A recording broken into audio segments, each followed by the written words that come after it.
ನತೋಸ್ಮ್ಯಹಂ ಸ್ವಾಖಿಲಹೇತುಭೂತಂ ನಾರಾಯಣಂ ಪೂರುಷಮಾದಿಮವ್ಯಯಂ ಯನ್ನಾಭಿಜಾತಾದರವಿಂದಕೋಶಾತ್ ಬ್ರಹ್ಮಾದಿರಾಶೀಜ್ಯತಯೇಷಲೋಕಃ ಶ್ರೀರತ್ವರೂಪಂ ನಿರುಗಾಯ ಪಾದಯೋಃ ಕರೋತಿ ವಾನಂ ಬಹುಧಾ ವಿಭೂತಿಭಿಃ ವೆಂಕಟಸ್ಥಿತಾಯಾಸ್ತಮಾತರಾನ್ವೇ ನಿಗೀಯಮಾನಾ ಪ್ರಿಯಕರ್ಮಗಾಯತೆ ದೇಹೇಂದ್ರಿಯಪ್ರಾಣಮನೋಭಿಮಾನೋ ಜೀವೋಂತರಾತ್ಮಾ ಗುಣಕರ್ಮಮೂರ್ತಿಃ सूत्रं महानित्यविदेहगीतः संसार आधावतिकारतन्त्रः यस्वानुभावमुतिरक्षितारमेकम् अध्यात्मदीपमचिकीर्षतां तमोन्धं संसारिणां कर्मयाः पुराणगुह्यं संव्यासपूर्णमुपयामि गुरुं मुनीनाम् अथानधाङ्ग्र्योस्तव कीर्तितीर्थयोः अन्तर्बहिस्नामि विधूतपाप्मनां भूतेष्वनुक्रोशसुतत्वशीलिनां शार्थंगमोनुग्रहयेशनस्तव ಶ್ರೀ ಗುರುಭ್ಯೋ ನಮಃ. ಭಾಗವತದ ಮಂಡಲ ಸೇವಾದ 35ನೇಯ ಭಾಗ ಇದು.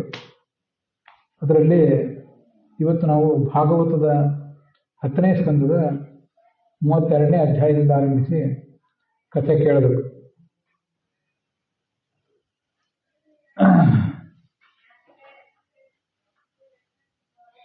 ಹರಿವಂಶದಲ್ಲಿ ಒಂದು ಪ್ರಶ್ನೆ ಮಾಡ್ತಾರೆ ಗೋಪಾಲಕರಲ್ಲೂ ಕೂಡ, ನೀನು ಇಷ್ಟು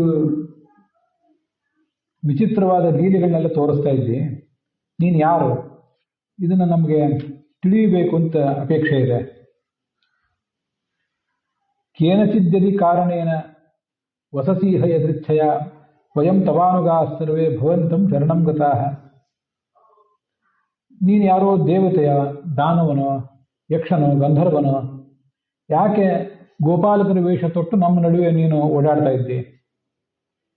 ಬಾಲ್ಯದಿಂದ ನೀನು ನೋಡ್ತಾ ಇದ್ದಿ, ಏನೇನೋ ಲೀಲೆಗಳನ್ನು ತೋರಿಸ್ತಾ ಇದ್ದಿ, ಜನಸಾಮಾನ್ಯರಿಗೆ ಸಾಧ್ಯವೇ ಇಲ್ಲದಿರುವಂಥ ಲೀಲೆಗಳನ್ನು ತೋರಿಸ್ತಾ ಇದ್ದಿ. ಗೋವರ್ಧನ ಪರ್ವತ ಎತ್ತಿದೆ, ಅನೇಕ ದೈತ್ಯರನ್ನು ಸೆರೆ ಬಡದೆ. ನೀನು ಯಾರು? ಹೇಗಾದರೂ ಇಲ್ಲೇ ನಾವಂತೂ ನಿನ್ನ ದಾಸರಾಗಿದ್ದೇವೆ ಅಂತ ಅವರೆಲ್ಲ ಕೇಳಿದರು. ಆಗ ಅವನಂದ, ತಥಾಹಂ ನಾವು ಮಂತವ್ಯ, ನೀವೇನೋ ನನ್ನ ಮಹಾಪುರುಷ ಅಂತ ತಿಳಿದು ನನ್ನನ್ನು ಅವಮಾನ ಮಾಡಬೇಡಿ, ಹಾಸ್ಯ ಮಾಡಬೇಡಿ. ಸ್ವಜಾತೀಯೋಸ್ಮಿ ಬಾಂಧವ, ನಾನು ನಿಮ್ಮ ಬಾಂಧವ ಆಗಿದ್ದೇನೆ. ಮುಂದೆ ನನ್ನನ್ನು ನೀವೇನಾದರೂ ತಿಳ್ಕೋಬೇಕು ಅಂತಿದ್ರೆ ಸ್ವಲ್ಪ ಕಾಲ ತಡೆಯಿರಿ. ಸ್ವಲ್ಪ ಕಾಲ ಕಳೆದ ಬಳಿಕ ನನ್ನ ವಿಷಯವನ್ನು ನೀವೇ ತಿಳ್ಕೋತೀರಿ ಅಂತ ಅವ್ರಿಗೆ ಸಮಾಧಾನ ಹೇಳಿದೆ. ನಾನು ದೇವತೆಗಳಂತೆ ಕಾಣಬಹುದು, ನಿಮಗೆ ದೈತ್ಯನಂತೆ ಕಾಣಬಹುದು, ಏನೇ ಕಾಣಬಹುದು. ನನ್ನನ್ನು ನೋಡಿ ಆನಂದ ಪಡ್ರಿ ಸಾಕು. ಅವನು ಯಾರು ಅಂತ ತಿಳಿದಿದ್ದರಿಂದ ನಿಮ್ಗೆ ಏನಾಗಬೇಕಾಗಿದೆ?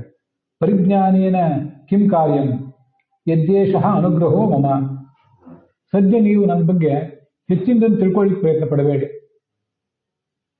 ಇದು ನೀವು ನನಗೆ ಅನುಗ್ರಹ ಮಾಡೋದಾದ್ರೆ ಈ ಥರ ಮಾಡಿ ಅಂತ ಹೇಳಿದ. ವಸ್ತುತಃ ಭಗವಂತ ಭಕ್ತನಿಗೆ ಅನುಗ್ರಹ ಮಾಡಬೇಕು. ಇವನೇನು ಹೇಳ್ತಿದ್ದಾನೆ, ಭಕ್ತರೇ ನೀವೇ ನನಗೆ ಅನುಗ್ರಹ ಮಾಡಬೇಕು. ಏನು ಅನುಗ್ರಹ ಮಾಡ್ಬೇಕಂದ್ರೆ ನನ್ನ ಬಗ್ಗೆ ಹೆಚ್ಚಿನ ಜಿಜ್ಞಾಸೆ ಈಗ ಬೇಡ ಅಂತಿದ್ದಾನೆ. ಇಲ್ಲೇನಿದೆಯಲ್ಲ ಈ ಕಥೆ, ನಮಗೂ ಕೂಡ ಒಂದಲ್ಲ ಒಂದು ರೀತಿಯಿಂದ ಅನ್ವಯಿಸುವಂಥದ್ದೇ. ನಮಗೂ ಭಗವಂತನನ್ನು ನೋಡಿದಾಗ, ಭಗವಂತನ ಕುರಿತು ಕಥೆಗಳನ್ನು ಕೇಳಿದಾಗ ಅನೇಕ ಥರದ ಸಂಶಯಗಳು ಬರ್ತಿರ್ತವೆ. ಇದರಲ್ಲಿ ಯಾವುದು ಸತ್ಯ, ಯಾವುದು ಸುಳ್ಳು, ಅನೇಕ ಥರದ ಪ್ರಶ್ನೆಗಳನ್ನ ನಾವು ಕೂಡ ಎದುರಿಸ್ತಾನೆ ಇರ್ತೇವೆ. ಯಾರು ನೀನು ಅಂತ ಭಗವಂತನನ್ನು ಕೇಳಬೇಕು ಅಂತ ಕಾಣಿಸ್ತದೆ. ಭಗವಂತನನ್ನು ಕೇಳಲಿಕ್ಕಾಗದೆ ಹೋದರೂ ಇನ್ಯಾರೋ ದೊಡ್ಡ ಜ್ಞಾನಿಗಳು ಸಿಕ್ಕಾಗ ಭಗವಂತನ ಬಗ್ಗೆ ಇಂಥವೆಲ್ಲ ನಾವು ಕೇಳಿದ್ದೀವಿ, ಇದರಲ್ಲಿ ಯಾವುದು ಸರಿ ಯಾವುದು ಸುಳ್ಳು ಅದನ್ನೆಲ್ಲ ಹೇಳಿ ಅಂತ ನಾವು ಕೆಲವು ಬಾರಿ ಕೇಳ್ತೇವೆ. ಅದಕ್ಕೆ ಭಗವಂತ ಆ ಗೋಪಾಲಕರಿಗೆ ಕೊಟ್ಟ ಉತ್ತರ ಏನಿದೆಯಲ್ಲ, ಅದು ಕೂಡ ಅದೇ ಉತ್ತರ ನಮಗೂ. ಈಗ ಸದ್ಯ ಸ್ವಜಾತೀಯೋಸ್ತಿ ಬಾಂಧವ, ಭಗವಂತನನ್ನು ನಮ್ಮವನು ಅಂತ ತಿಳಿದ್ರೆ ಸಾಕು.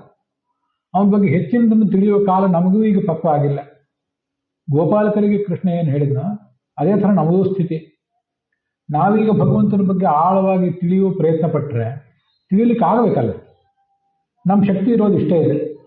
ಆದ್ದರಿಂದ ಭಗವಂತ ನಮ್ಮವನು ಆತ ನಮ್ಮ ಸ್ವಾಮಿ, ನಾವು ಆತನ ದಾಸರು ಅಂತಿಷ್ಟು ತಿಳ್ಕೊಂಡ್ರೆ ಸಾಕು. ಯದ್ಯಯಂ ಭವತಾಂ ಶ್ಲಾಘ್ಯ, ಅವನನ್ನು ನೋಡಿ ಸಂತೋಷ ಪಡೋಣ ಸಾಕೀಗ, ಅವನ ಲೀಲೆಗಳನ್ನು ಕೇಳಿ ಸಂತೋಷ ಪಡೋಣ. ಇಷ್ಟು ಮಾಡಿದರೆ ಸಾಕು, ಇದಕ್ಕಿಂತ ಹೆಚ್ಚಿನ ಪ್ರಯತ್ನ ಬೇಕಾಗಿಲ್ಲ ಈ ಸದ್ಯ ಅಂತಾರೆ ಕೃಷ್ಣ. ಅದನ್ನು ನಾವು ಕೂಡ ಹೀಗೆ ತಿಳ್ಕೋಬೇಕು.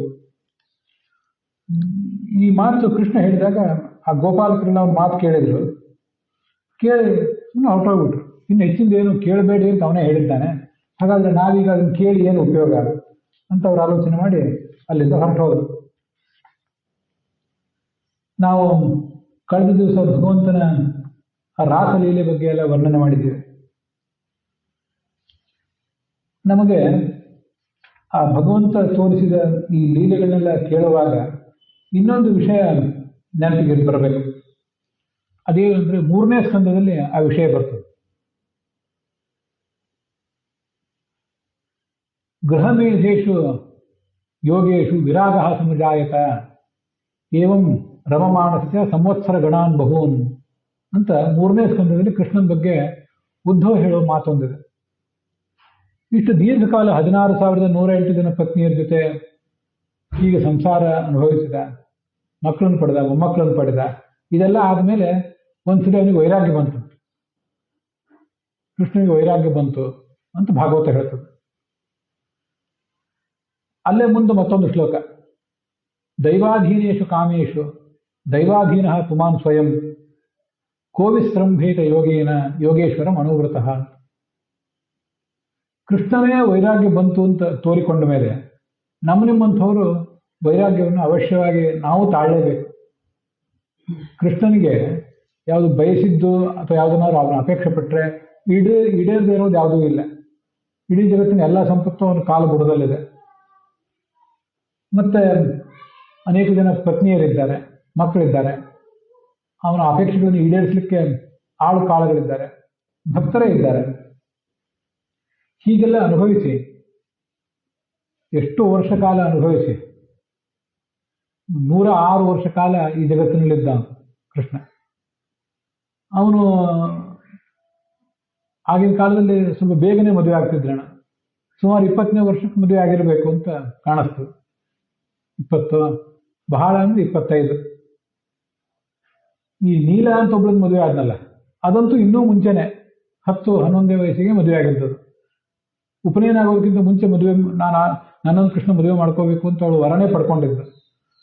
ಹೀಗೆ ಅವನು ಎಷ್ಟು ವರ್ಷ ಗೃಹಸ್ಥ ಧರ್ಮ ಆಚರಣೆ ಮಾಡಿದ?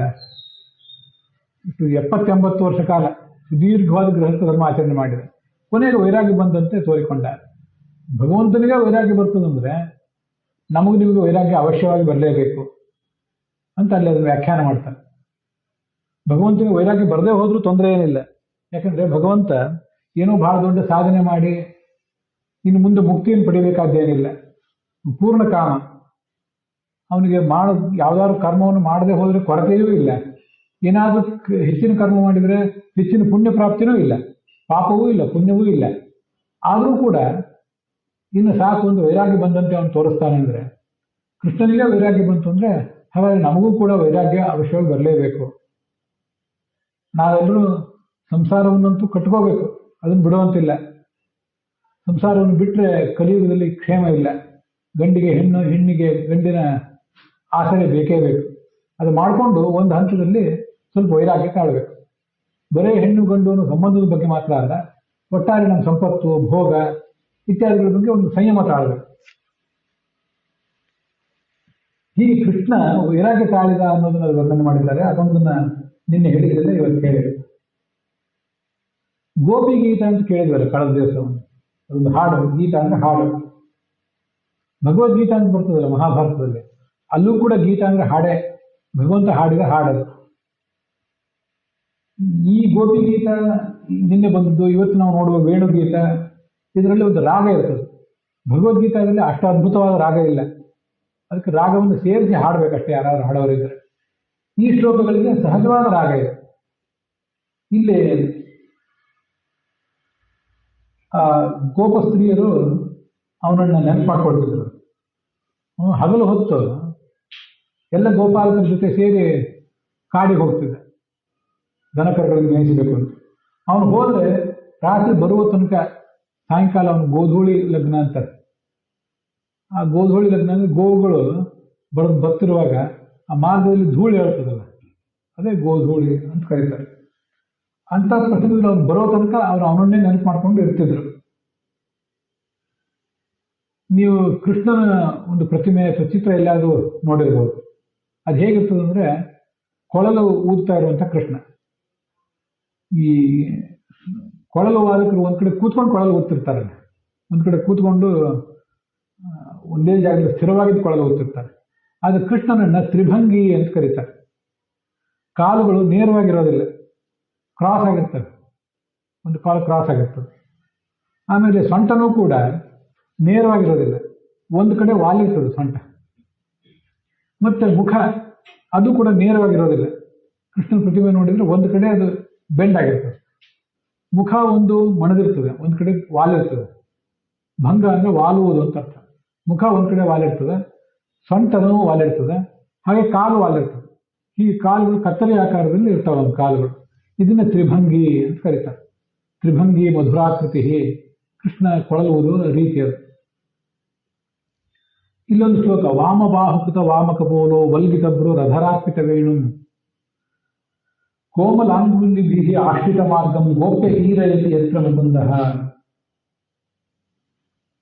ಅವನೇನ್ ಮಾಡಿದ್ದಾನೆ, ಇದು ವಾಮಬಾಹು, ಎಡ ಹೆಗಲು.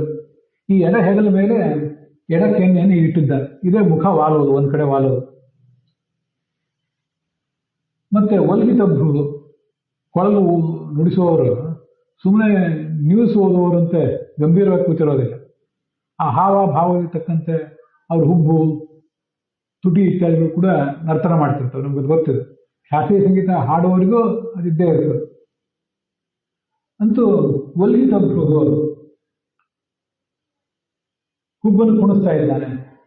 ತುಟಿಯಲ್ಲಿ ಆ ಕೊಳಲಿದೆ, ತನ್ನ ಕೋಮಲವಾದ ಬೆರಳುಗಳಿಂದ ಸಂಗೀತ ಅವನು ನುಡಿಸ್ತಾ ಇದ್ದಾನೆ. ಆ ಕಡೆ ಆಕಾಶದಲ್ಲಿ ವಿಮಾನ ಸಂಚಾರಿಗಳಾದ ದೇವತೆಗಳು ನಿಂತ್ಕೊಂಡು ಅದನ್ನು ಕೇಳ್ತಾ ಇದ್ದಾರೆ. ತಾವು ಕೂಡ ಆ ಥರ ಹಾಡಬೇಕು ಅಂತ ಪ್ರಯತ್ನ ಪಟ್ಟು ನೋಡ್ತಾ ಇದ್ದಾರೆ. ಆದರೆ ತದ ಉಪಹಾರ ತಲಜ್ಜಾಹ, ಆ ಥರ ಭಗವಂತ ಹಾಡಿದಂತೆ, ಭಗವಂತ ಕೊಳಲು ನುಡಿಸಿದಂತೆ ಅವ್ರಿಗೆ ಬರೋದಿಲ್ಲ. ಬರೋದು ಸುಮ್ಮನೆ ಕೇಳಿದ್ರೆ ಸಾಕಿನ್ನ, ನಾವು ಅವನನ್ನು ಅನುಕರಿಸಿ ಏನು ಉಪಯೋಗ ಅಂತ ಸುಮ್ಮನೆ ಆಗಿಬಿಡ್ತಾರೆ. ಅವರು ಪರಸ್ಪರ ಮಾತಾಡ್ಕೋತಾರೆ ಗೋಪಸ್ತ್ರೀಯರು.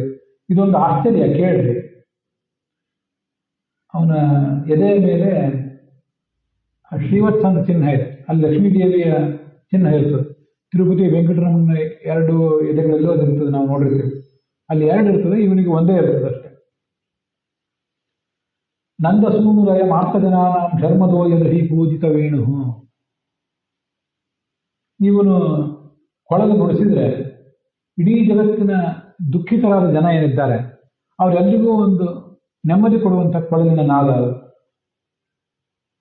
ಈಗ ಒಂದ್ ಕಡೆ ಗೋಗುಲು, ಜಿಂಕೆ, ಹಸುಗಳೆಲ್ಲವೂ ಕೂಡ ಬಾಯಲ್ಲಿ ಹುಲ್ಲು ಇಟ್ಕೊಂಡಿವೆ ಮೇಯಬೇಕು ಅಂತ ಹೇಳಿ. ಅಷ್ಟೊತ್ತಿಗೆ ಕೃಷ್ಣ ಕೊಳಲಿನ ನಾದವನ್ನು ಪ್ರಾರಂಭಿಸಿದ್ರಿಂದ ಆ ಹುಲ್ಲನ್ನ ಹೊರಕ್ಕೆ ಉಗುಳ್ತಾ ಇಲ್ಲ, ಒಳಗೆ ನುಗ್ಗುತ್ತಾನೂ ಇಲ್ಲ, ಹಾಗೆ ನಿಂತು ಬಿಟ್ಟಿವೆ. ಚಿತ್ರದಲ್ಲಿ ಇರುವಂತೆ ನಿಂತು ನೋಡ್ತಾ ಇವೆ. ಲಿಖಿತ ಚಿತ್ರ ವಿವಾದನ್.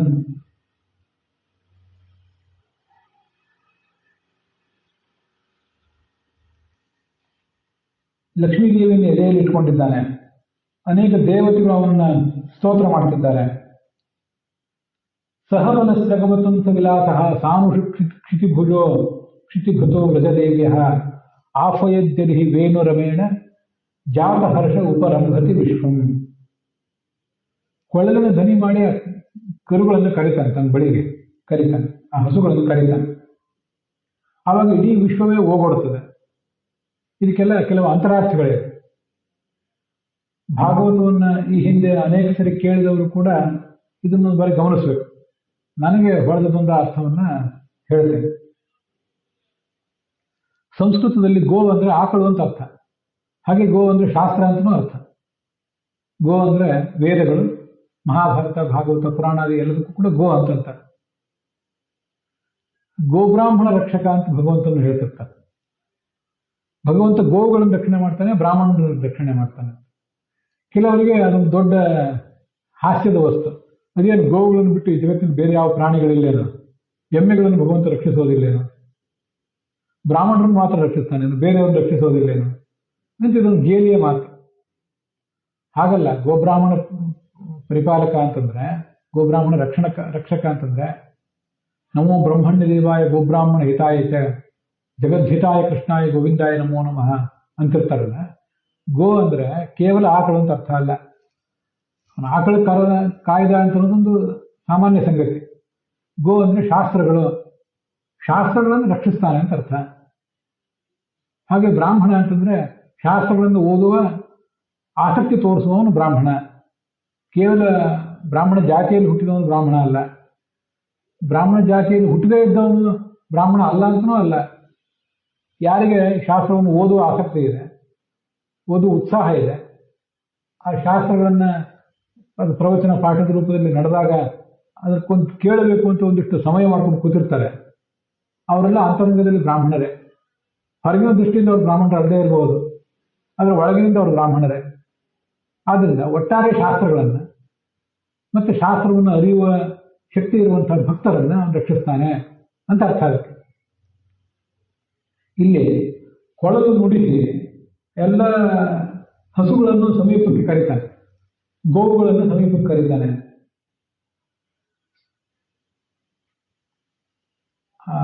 ಗೋವುಗಳನ್ನು ಕರೆಯುವುದು ಅಂದ್ರೆ ಏನು? ಆ ಕೃಷ್ಣಾವತಾರದಲ್ಲಿ ಹಸುಗಳನ್ನ ಸಮೀಪ ಬನ್ನಿ, ಇನ್ನು ಸಾಯಂಕಾಲ ಆಯಿತು ಹೋಗೋಣ ಮನೆಗೆ ಅಂತ ಕರೀತಾನೆ ಅಂತ ಅರ್ಥ. ವಸ್ತುತಃ ಭಗವಂತ ಗೋವುಗಳನ್ನು ಕರೆಯುವುದು ಅಂದ್ರೆ ಏನು? ಶಾಸ್ತ್ರಗಳನ್ನು ತನ್ನ ಬಳಿಗೆ ಬನ್ನಿ ಅಂತ ಕರೆಯೋದು ಅಂತ ಅರ್ಥ. ಎಲ್ಲಾ ಶಾಸ್ತ್ರಗಳು ಕೂಡ ನನ್ನ ಬಳಿಗೆ ಬಂದಿದೆ ಅಂತ ಶಾಸ್ತ್ರದ ದೇವತೆಗಳನ್ನ, ಸರಸ್ವತಿ, ಭಾರತಿ ಮೊದಲಾದವ್ರನ್ನೆಲ್ಲ ತನ್ನ ಬಳಿಗೆ ಬನ್ನಿ ಅಂತ ಕರೀತಾನೆ. ತಾನು ಶಾಸ್ತ್ರದಿಂದ ಪ್ರತಿಪಾದ್ಯ ಅನ್ನೋದನ್ನು ತೋರಿಸ್ತಾನೆ ಅಂತ ಅರ್ಥ. ಅಲ್ಲಿ ಬರೋದು ಆಕಳು ಮಾತ್ರ ಅಲ್ಲ, ಅಲ್ಲಿ ಗೋ ಅಂದ್ರೆ ಆಕಳು ಮಾತ್ರ ಅಲ್ಲ, ಗೋ ಅಂದ್ರೆ ಶಾಸ್ತ್ರವೂ ಹೌದು. ಶಾಸ್ತ್ರವನ್ನು ತನ್ನ ಬಳಿಗೆ ಅವನೇ ಸೆಳಿತಾನೆ. ಮತ್ತೆ ಜಾತ ಹರ್ಷ ಉಪರಂಭತಿ ವಿಶ್ವಂ, ಕೃಷ್ಣ ಕೊಳಲು ಊದಿದ್ರೆ ಇಡೀ ಜಗತ್ತೇ ಅದಕ್ಕೆ ಪ್ರತಿಧ್ವನಿ ಕೊಡ್ತದೆ, ಹೋಗ್ಬಿಡ್ತದೆ. ಕೃಷ್ಣನ ಕೊಳಲು ಕೇಳಿ ಬರ್ತಾ ಇದ್ರೆ ಅದೇನೋ ಸುಮ್ಮನೆ ಯಾರು ಕೆಲಸಕ್ಕೆ ಬಾರದವರು ಕೊಳಲು ನುಡಿಸ್ತಾ ಇದ್ದಾರೆ, ಇನ್ನೊಬ್ರು ಯಾರೋ ಶಾಸ್ತ್ರೀಯ ಸಂಗೀತ ಹಾಡ್ತಿದ್ದಾರೆ, ಅದರಿಂದ ನಮಗೇನು ಅಂತ ಯಾರು ಕೂಡ ಕಣ್ಮುಚ್ಚಿ ಕಿವಿಗೆ ಬಟ್ಟೆ ಹಾಕೊಂಡು ಕುತ್ಕೊಳ್ಳುವಂತಿಲ್ಲ. ಭಗವಂತ ಕರೀತಿದ್ದಾನೆ ಎಂದು ಎಲ್ಲರೂ ಅಲ್ಲಿ ಓಡಿ ಹೋಗ್ಲೇಬೇಕು. ಭಗವಂತ ಕೊಳಲೂದುವ ಜಾಗಕ್ಕೆ ಓಡಿ ಹೋಗ್ಬೇಕು ಅಂತ ಒಂದು ಅರ್ಥ, ಕೇಳ್ಬೇಕು ಅದನ್ನ. ಇನ್ನೊಂದು, ಭಗವಂತ ಕರೆದರೆ ಆವಾಗ ಅವನ ಬಳಿಗೆ ಹೋಗಿ ಅವನೇನು ಸಂದೇಶ ಕೊಡ್ತಾನೆ ಅನ್ನೋದನ್ನು ಕೇಳಬೇಕು. ಗೋವುಗಳನ್ನ, ಶಾಸ್ತ್ರಗಳನ್ನ ತನ್ನ ಬಳಿಗೆ ಕರೆದು ಆ ಶಾಸ್ತ್ರಗಳ ಮೂಲಕ ಅವನೊಂದು ಸಂದೇಶ ಕೊಡ್ತಿರ್ತಾನೆ. ಆ ಸಂದೇಶವನ್ನು ಯಾವತ್ತೂ ಆಲಿಸ್ಬೇಕು. ಇಷ್ಟೇ ಸಂದೇಶ, ಬೇರೆ ಏನಲ್ಲ. ಭಗವಂತನನ್ನು ಆರಾಧನೆ ಮಾಡ್ರಿ, ಭಗವಂತನ ಭಕ್ತಿಯನ್ನ ಮೈಗೂಡಿಸ್ಕೊಳ್ರಿ, ಅಧರ್ಮದಿಂದ ದೂರ ಇರಿ, ಧರ್ಮವನ್ನು ಆಚರಣೆ ಮಾಡಿ. ಇದೇ ಅಲ್ಲ ಭಗವಂತನ ಸಂದೇಶ. ಅದಕ್ಕಿಂತ ಹೆಚ್ಚಿಂದೇನಿದೆ? ಶಾಸ್ತ್ರೇ ಶ್ರಿಯಾನೇವ ಸುನಿಶ್ಚಿತೋ ನೃಣಾಂ, ಸಕಲ ಶಾಸ್ತ್ರಗಳನ್ನು ಚೆನ್ನಾಗಿ ಮಥನ ಮಾಡಿದ ಮೇಲೆ ಬರುವ ಸಂಗತಿ ಒಂದೇ, ಭಗವಂತನನ್ನು ಯಾವತ್ತೂ ಆರಾಧಿಸಬೇಕು. ಭಗವಂತನಿಗಿಂತ ಭಿನ್ನವಾದ ಸಂಗತಿಗಳ ಬಗ್ಗೆ ಹೆಚ್ಚು ಗಮನ ಇಡಬಾರದು. ಇದೇ ಸಕಲ ಶಾಸ್ತ್ರಗಳ ಸಾರ. ಅದೇ ಅವನ ಆ ಮಾತು, ಕೊಳಲಿನ ಮೂಲಕ ಅವನು ಆ ಮಾತನ್ನು ತಿಳಿಸ್ತಿದ್ದಾನಲ್ಲ, ಅದಕ್ಕೆ ಜಗತ್ತೆಲ್ಲ ಹೋಗೊಡಬೇಕು. ಕೊಟ್ಟಿದೆ. ಕೊಟ್ರೆ ಮುಂದೆ ಅವರು ಸದ್ಗತಿ ಪಡಿತಾರೆ. ಕೊಡದೆ ತಮ್ಮಷ್ಟಕ್ಕೆ ತಾವು ಸುಖಭೋಗದಲ್ಲಿ ಆಸಕ್ತರಾಗಿ ಉಳಿದು ಬಿಟ್ರೆ ಅದನ್ನ ಅವ್ರು ಹಾಳಾಗ್ತಾರೆ. ಇಷ್ಟೇ ವಿಷಯ. ಈ ಕೃಷ್ಣ ಕೊಳಲು ಹೋಗ್ತಾ ಇದ್ದಲ್ಲ, ಸುಮನಸಸ್ತದ ವದಾರಿ ಸುರೇಶಾಹ ಶಕ್ರ ಶರ್ವ ಪರಮೇಷ್ಠಿ ಪುರೋಗಾಹ ಕವಯ ಆನತ ಕಂಧರ ಗಾತ್ರಾಹ ಕಶ್ಮಲಂ ಅನಿಶ್ಚಿತ ತತ್ವಾಹ. ಗಾನ ಕಲಾ ತಜ್ಞರಾದಂತಹ ದೇವತೆಗಳು, ದೇವತಾ ಸ್ತ್ರೀಯರು ಅವರೆಲ್ಲ ಅದನ್ನು ಕೇಳ್ತಾ ಇದ್ದಾರೆ. ವೇಣುಗಾನೆಯಿಂದ ಕೇಳಿ ಕೇಳಿ ಅದರ ಅಪೂರ್ವವಾದ ಸೌಂದರ್ಯ, ಅದರ ರಹಸ್ಯ ಅರಿಯಲಿಕ್ಕಾಗದೆ ಮೈ ಮರೆತುಬಿಟ್ರು. ಕೊನೆಗೆ ತಲೆ ತಗ್ಗಿಸಿ ನಿಂತುಬಿಟ್ರು. ತಲೆ ತಗ್ಗಿಸಿ ನಿಲ್ಲುವುದು ಅವಮಾನದಿಂದ ಅಲ್ಲ, ದುಃಖದಿಂದ ಅಲ್ಲ. ತಲೆ ತಗ್ಗಿಸಿ ನಿಲ್ಲುವುದು ಯಾಕೆಂದ್ರೆ ದೊಡ್ಡವರೆದುರಿಗೆ ತಲೆ ತಗ್ಗಿಸಿ ನಿಲ್ಲಬೇಕು. ಕೃಷ್ಣ ಕೊಳಲು ಊದ್ತಾ ಇದ್ದಾನೆ, ಜಗತ್ತಿನ ಒಡೆಯ. ಅಂಥವನಿಗೆ ಕೊಳಲು ಊದ್ತಾ ಇದ್ರೆ ನಾವು ತಲೆ ತಗ್ಗಿಸಿ ನಿಲ್ಲಬೇಕು. ಅವನ ಎದುರಿಗೆ ನಮ್ಮದು ಅದನ್ನು ನಾವು ಕೊಚ್ಚಿಕೊಳ್ಬಾರ್ದು. ಅದಕ್ಕಾಗಿ ತಲೆ ತಗ್ಗಿಸಿ ನಿಲ್ಲಬೇಕು. ಈ ಕೊಳಲಿನ ನಾದ ಕೇಳಿದ್ರಲ್ಲ, ನಾದ ಕೇಳಿ ಅದರ ರಹಸ್ಯ ಅವ್ರಿಗೆ ತಿಳಿಲಿಲ್ಲ ಅಂತಂತಲ್ಲ. ಸರಿ, ಬರೇ ಕೊಳಲಿನ ನಾದದ ಹಿಂದಿನ ದೊಡ್ಡ ರಹಸ್ಯ ಏನಿರ್ತದೆ? ಬಹಳ ಅಂದ್ರೆ ಶಾಸ್ತ್ರೀಯ ಸಂಗೀತ ಇದ್ದಂತೆ. ಶಾಸ್ತ್ರೀಯ ಸಂಗೀತ ನಮಗೆ ಅರ್ಥ ಆಗದೆ ಇರ್ಬೋದು, ಇನ್ನೊಬ್ರು ಯಾರಿಗೂ ಅರ್ಥ ಆಗ್ತದೆ. ಸ್ವಲ್ಪ ಏನಾದ್ರು ಪ್ರಯತ್ನ ಪಟ್ಟರೆ ನಮಗೂ ಹಾಡ್ಲಿಕ್ಕೆ ಬರದೆ ಹೋದ್ರು ಅದು ಹಿಂದಿನ ರಾಗ ಏನು ಅಂತ ನಮಗೂ ಗೊತ್ತಾಗ್ಬೋದು. ರಾಗ, ತಾಳ, ಆ ಹಾಡಿನ ಭಾಷೆ ಯಾವುದು, ಕನ್ನಡವೋ ಇದೇ ಹಿಂದಿಯೋ, ಯಾವ ಭಾಷೆಯಲ್ಲಿ ಆ ಶಾಸ್ತ್ರದ ಹಾಡಿದೆ ಅಂತ ಸ್ವಲ್ಪ ನಮಗೂ ತಿಳಿಬಹುದು. ಕೊಳಲಿನ ನಾದದ ಹಿಂದೆ ಏನು ರಹಸ್ಯ ಇರ್ತದೆ? ಇದು ರಾಗದ ರಹಸ್ಯವ, ತಾಳದ ರಹಸ್ಯವ, ಏನದು ಅಂದ್ರೆ ಹಾಗಲ್ಲ. ಇದಕ್ಕೂ ನನ್ನದೇ ಆದ ಒಂದು ಆಲೋಚನೆ ಇದೆ. ಹಿಂದೆ ಅದನ್ನು ಬೇರೆ ಬೇರೆ ಸಂದರ್ಭದಲ್ಲಿ ಹೇಳಿದ್ದೆ. ಭಗವಂತ ಎಲ್ಲಾ ಶಬ್ದಗಳಿಂದಲೂ ವಾಚ್ಯ, ಕೇವಲ ಸಂಸ್ಕೃತದ ಶಬ್ದಗಳಿಂದ ಅಲ್ಲ. ಜಗತ್ತಿನ ಎಲ್ಲಾ ಭಾಷೆಯ ಎಲ್ಲಾ ಶಬ್ದಗಳಿಂದಲೂ ಭಗವಂತನೇ ವಾಚ್ಯ. ಬರೇ ಭಾಷೆಯ ಎಲ್ಲ ಪದಗಳಿಂದ ಮಾತ್ರ ವಾಚ್ಯ ಅಂತಲ್ಲ. ಶಬ್ದ ನಾವು ನೋಡ್ತೇವಲ್ಲ, ಎರಡು ಥರದ ಶಬ್ದ. ಈಗ ನಾನು ಮಾತಾಡ್ತಿದ್ದೇನೆ, ಇವಕ್ಕೆಲ್ಲ ವರ್ಣಾತ್ಮಕ ಶಬ್ದ ಅಂತ. ವರ್ಣ ಅಂದ್ರೆ ಅ, ಈ, ಕ, ಖ, ಗ, ಘ, ಸ್ವರಾಕ್ಷರಗಳು, ವ್ಯಂಜನಾಕ್ಷರಗಳು, ಇವು ವರ್ಣಗಳು. ಈಗ ನಾವು ಮಾತಾಡ್ತಿರೋದು ಅದೇ. ಮಾತು, ಮ, ತು ಇದೊಂದು, ಈ ಎಲ್ಲ ಅಕ್ಷರಗಳನ್ನು ನಾವು ಮಾತಾಡ್ತಿದ್ದೀವಿ. ಇವಕ್ಕೆ ವರ್ಣಾಕ್ಷರ ಅಂತಾರೆ, ವರ್ಣಾತ್ಮಕ ಅಕ್ಷರಗಳು ಅಂತ. ಧ್ವನ್ಯಾತ್ಮಕ ಅಕ್ಷರಗಳು ಕೆಲವಿರ್ತವೆ. ಗಂಟೆ ಬಾರಿಸ್ತೇವೆ, ತಬಲ ನುಡಿಸ್ತೇವೆ, ನಗಾರಿ ಬಾರಿಸ್ತೇವೆ, ಅಲ್ಲೆಲ್ಲ ಒಂದು ಶಬ್ದ ಕೇಳಿ ಬರ್ತದಲ್ಲ. ವಸ್ತುತಃ ಅದೇನು? ಅದಕ್ಕೊಂದು ನಿರ್ದಿಷ್ಟವಾಗಿ ಅಕ್ಷರ ಏನಾದರೂ ಹೇಳೋದು ಸಾಧ್ಯವ? ಗಂಟೆ ಢಣ ಢಣ ಬಾರಿಸಿತು ಅಂತ ಯಾರಾದ್ರು ಅನ್ಬೋದು. ಗಂಟೆ ಧನ ಧನ ಬಾರಿಸಿತು ಅಂತ ಇನ್ಯಾರು ಅನ್ಬೋದು. ಅದು ವಸ್ತುತಃ ಧನ ಧನವೋ, ಢಣ ಢಣವೋ, ಅಥವಾ ಕಣ ಕಣವೋ? ಏನದು? ಅದಕ್ಕೆ ಅಕ್ಷರಗಳೇನಿಲ್ಲ, ಆದ್ದರಿಂದ ಅದು ಧ್ವನ್ಯಾತ್ಮಕ. ಈ ಜಗತ್ತಿನ ಎಲ್ಲ ಕಡೆ ಆಗೋದು ಹಾಗೇನೆ. ಒಂದು ಜಾಗ ಪ್ರಾಣಿ ಕಿರಿಚಿದ್ರೆ, ಅಥವಾ ಮಕ್ಕಳು ಸಣ್ಣ ವಯಸ್ಸಿನಲ್ಲಿ ಕೂಗಾಡುವುದು, ಇವೆಲ್ಲವೂ ಕೂಡ ಧ್ವನ್ಯಾತ್ಮಕಗಳೇ. ಭಾಷೆ ಒಂದನ್ನು ಕಲಿತ ಮೇಲೆ ಅದು ವರ್ಣಾತ್ಮಕ. ಎಲ್ಲ ಭಾಷೆಯ ಎಲ್ಲ ಶಬ್ದಗಳು ವರ್ಣಾತ್ಮಕ ಶಬ್ದಗಳು, ಹಾಗೆ ಧ್ವನ್ಯಾತ್ಮಕ ಶಬ್ದಗಳು ಭಗವಂತನ ಮಹಿಮೆಯನ್ನು ಹೇಳ್ತವೆ.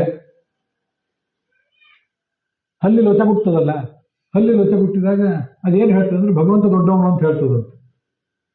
ನಾವು ಕೂಡ ಏನಾದ್ರು ಭಾರಿ ಅದ್ಭುತವಾದ ಕಥೆ ಕೇಳಿದಾಗ ನಾವು ಲೊಚಗುಡ್ತೇವೆ, ಚುಚ್ಚು ಅಂತಂತೇವೆ, ಒಂದು ರೀತಿಯಿಂದ ನುಡಿತೇವೆ. ನಾವಾದ್ರೆ ಯಾಕಂತೇವೆ? ಆಶ್ಚರ್ಯ ತಡಿಲಿಕ್ಕೆ ಆಗಲಾರ್ದೆ ಹಾಗಂತೇವೆ. ಏನೇನೋ ಉದ್ಗಾರಗಳನ್ನು ಮಾಡ್ತೇವೆ. ಈಗೆಲ್ಲನೂ ಅದನ್ನೇ ಹೇಳ್ತಾರೆ. ಸಮುದ್ರ ತೀರಕ್ಕೆ ಹೋಗಿ ನಿಂತು ಸಮುದ್ರ ಜೋರಾಗಿ ಗರ್ಜನೆ ಮಾಡ್ತಿರ್ತದೆ.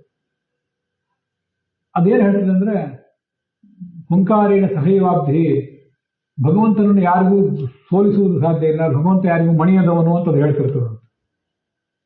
ಗಂಟೆ ನುಡಿಸಿದ್ರೆ ಅದೇನು ಹೇಳ್ತದೆ ಅಂದ್ರೆ ದೇವರು ದೊಡ್ಡವನು ಅಂತ ಹೇಳ್ತದೆ ಗಂಟೆ. ಅದಕ್ಕಾಗಿ ಗಂಟೆ ನುಡಿಸ್ತಿರ್ತಾರೆ, ಜಾಗಟೆ ನುಡಿಸ್ತಿರ್ತಾರೆ. ಸ್ತ್ರೀಯರು ಹಾಕೊಂಡಿರೋ ಕಾಲ್ಗೆಜ್ಜೆ, ಅದು ಒಂದೇನೋ ಅರ್ಥ ಹೇಳ್ತದೆ. ಶಾಸ್ತ್ರದಲ್ಲಿ ಇದನ್ನು ಹೇಳಿದ್ದಾರೆ. ಅಷ್ಟೇ ಅಲ್ಲ, ಮೊಸರು ಕಡಿಯುವಾಗ ಆಗುವ ಶಬ್ದ, ಅದಕ್ಕೂ ಒಂದು ಅರ್ಥ ಇದೆ, ನಮಗೆ ಗೊತ್ತಿಲ್ಲ. ಇದೆ, ಇದು ಜಗತ್ತಿನ ಸ್ವಾರಸ್ಯ. ಇವತ್ತು ನಮಗೆ ಕನ್ನಡ ಗೊತ್ತು, ಮತ್ತೊಂದೆಲ್ಲರೂ ನಮ್ಮ ಮಾತೃಭಾಷೆ ಇತ್ಯಾದಿಗಳು ಗೊತ್ತು. ನಮಗೆ ಇನ್ನೊಬ್ಬರ ಮಾತೃಭಾಷೆ ನಮ್ಗೆ ಗೊತ್ತಿಲ್ಲ, ಅವ್ರು ಆಡುವ ಭಾಷೆ ನಮ್ಗೆ ಗೊತ್ತಿಲ್ಲ, ನಾವು ಆಡುವ ಭಾಷೆ ಇನ್ನೊಬ್ರಿಗೆ ಗೊತ್ತಿಲ್ಲ. ಆದರೆ ಕೆಲವು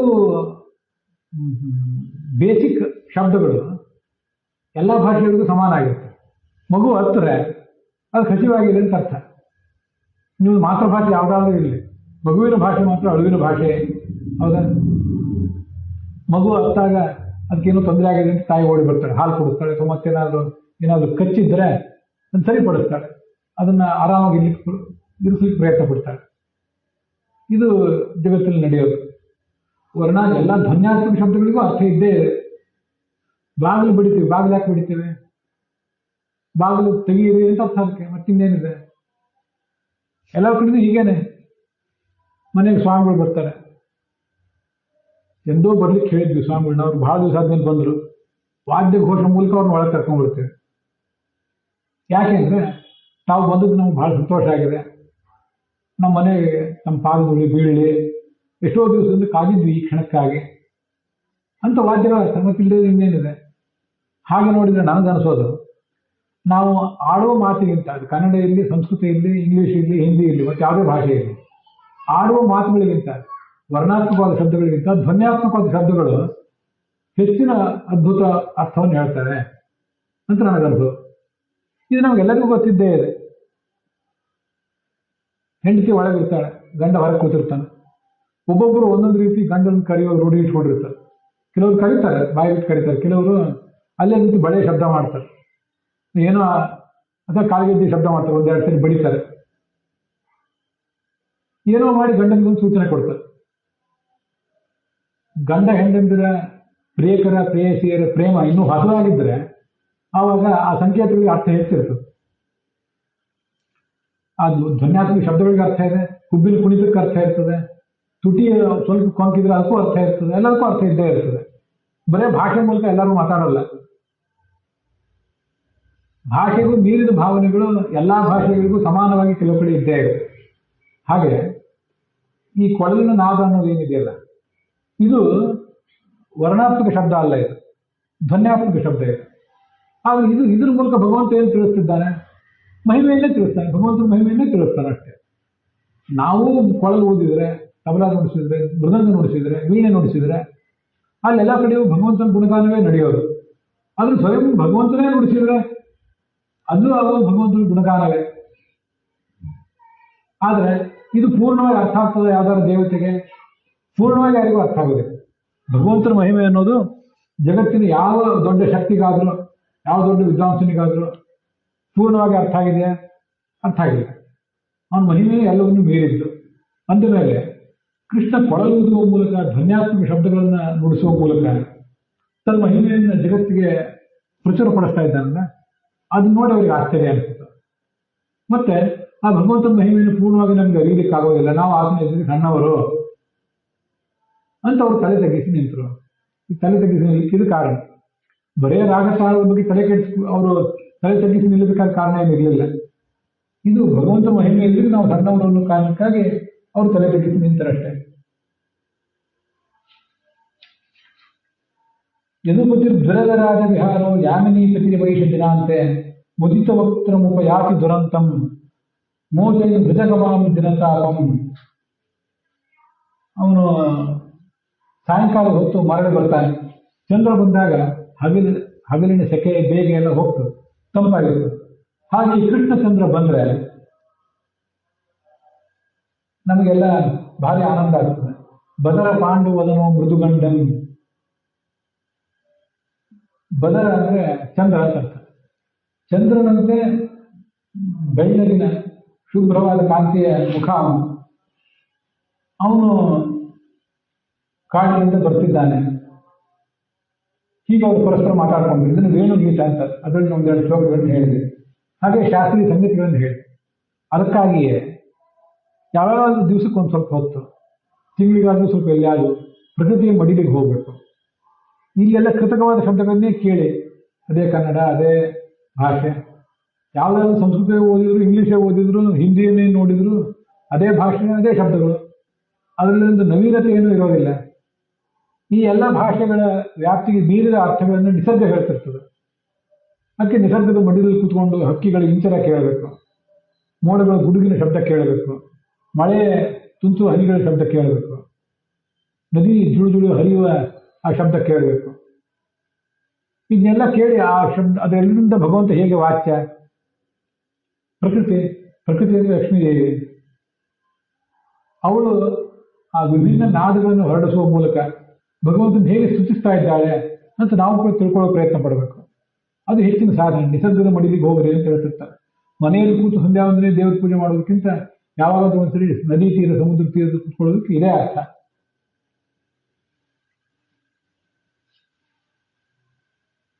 ಮುಂದೆ 34ನೇ ಅಧ್ಯಾಯದಲ್ಲಿ ಅರಿಷ್ಟಾಸುರ ಅಂತ ಒಬ್ಬ ರಾಕ್ಷಸ, ಅವನ ಸಂಹಾರ ಕಥಾ ಇದೆ. ಈ ರಾಕ್ಷಸರಿಗೆ ಒಂದೆರಡು ಮೂರು ಲೀಲೆಗಳನ್ನು ಹೇಳಿದೆ. ಅದನ್ನು ಹೆಚ್ಚು ಹೇಳ್ತಾ ಹೋಗ್ತಿಲ್ಲ. ನಾನು ಬಹಳ ವಿಸ್ತಾರವಾಗಿ ಭಾಗವತನ್ನು ಹೇಳುವಾಗ ಮಾತ್ರ ಅದನ್ನು ಹೇಳಿರ್ತೇನೆ. ಇಲ್ಲಿ ಕೆಲವು ಲೀಲೆಗಳನ್ನು ಬಿಟ್ಟಿದ್ದೇನೆ. ಒಂದ್ಸರಿ ನಾರದರು ಏನ್ ಮಾಡಿದಂತೆ, ಕಂಸನ ಬಳಿಗೆ ಬಂದರು.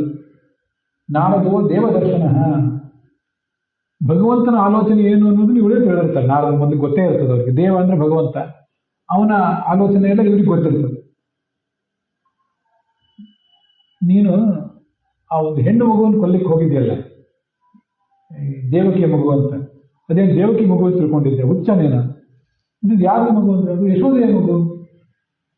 ಅಲ್ಲಿ ಕೃಷ್ಣ ಇದ್ದಾನಲ್ಲ, ಅವನು ಯಶೋದೆಯ ಮಗ ಅಲ್ಲ, ಅವನು ಈ ದೇವಕಿಯ ಮಗ, ಬಲರಾಮ ರೋಹಿಣಿ ಮಗ. ವಸುದೇವ ನಿನಗೆ ಹೆದರಿ 2 ಮಕ್ಕಳನ್ನು ತಗೊಂಡೋಗಿ ನಂದಗೋಪನ ಹತ್ರ ಬಿಟ್ಟು ಬಂದಿದ್ದಾನೆ. ಅಲ್ಲಿ ಅವರೇ ನಿನ್ನನ್ನ ಮುಂದೆ ಕೊಲ್ಲೋರಿದ್ದಾರೆ. ಈಗ ನೀನು ಕಳಿಸಿದ ರಾಕ್ಷಸನ್ನೆಲ್ಲ ಕೊಂದವರು ಅವರೇ ಅಂತ ಚುಚ್ಚಿ ಕೊಟ್ಟರು.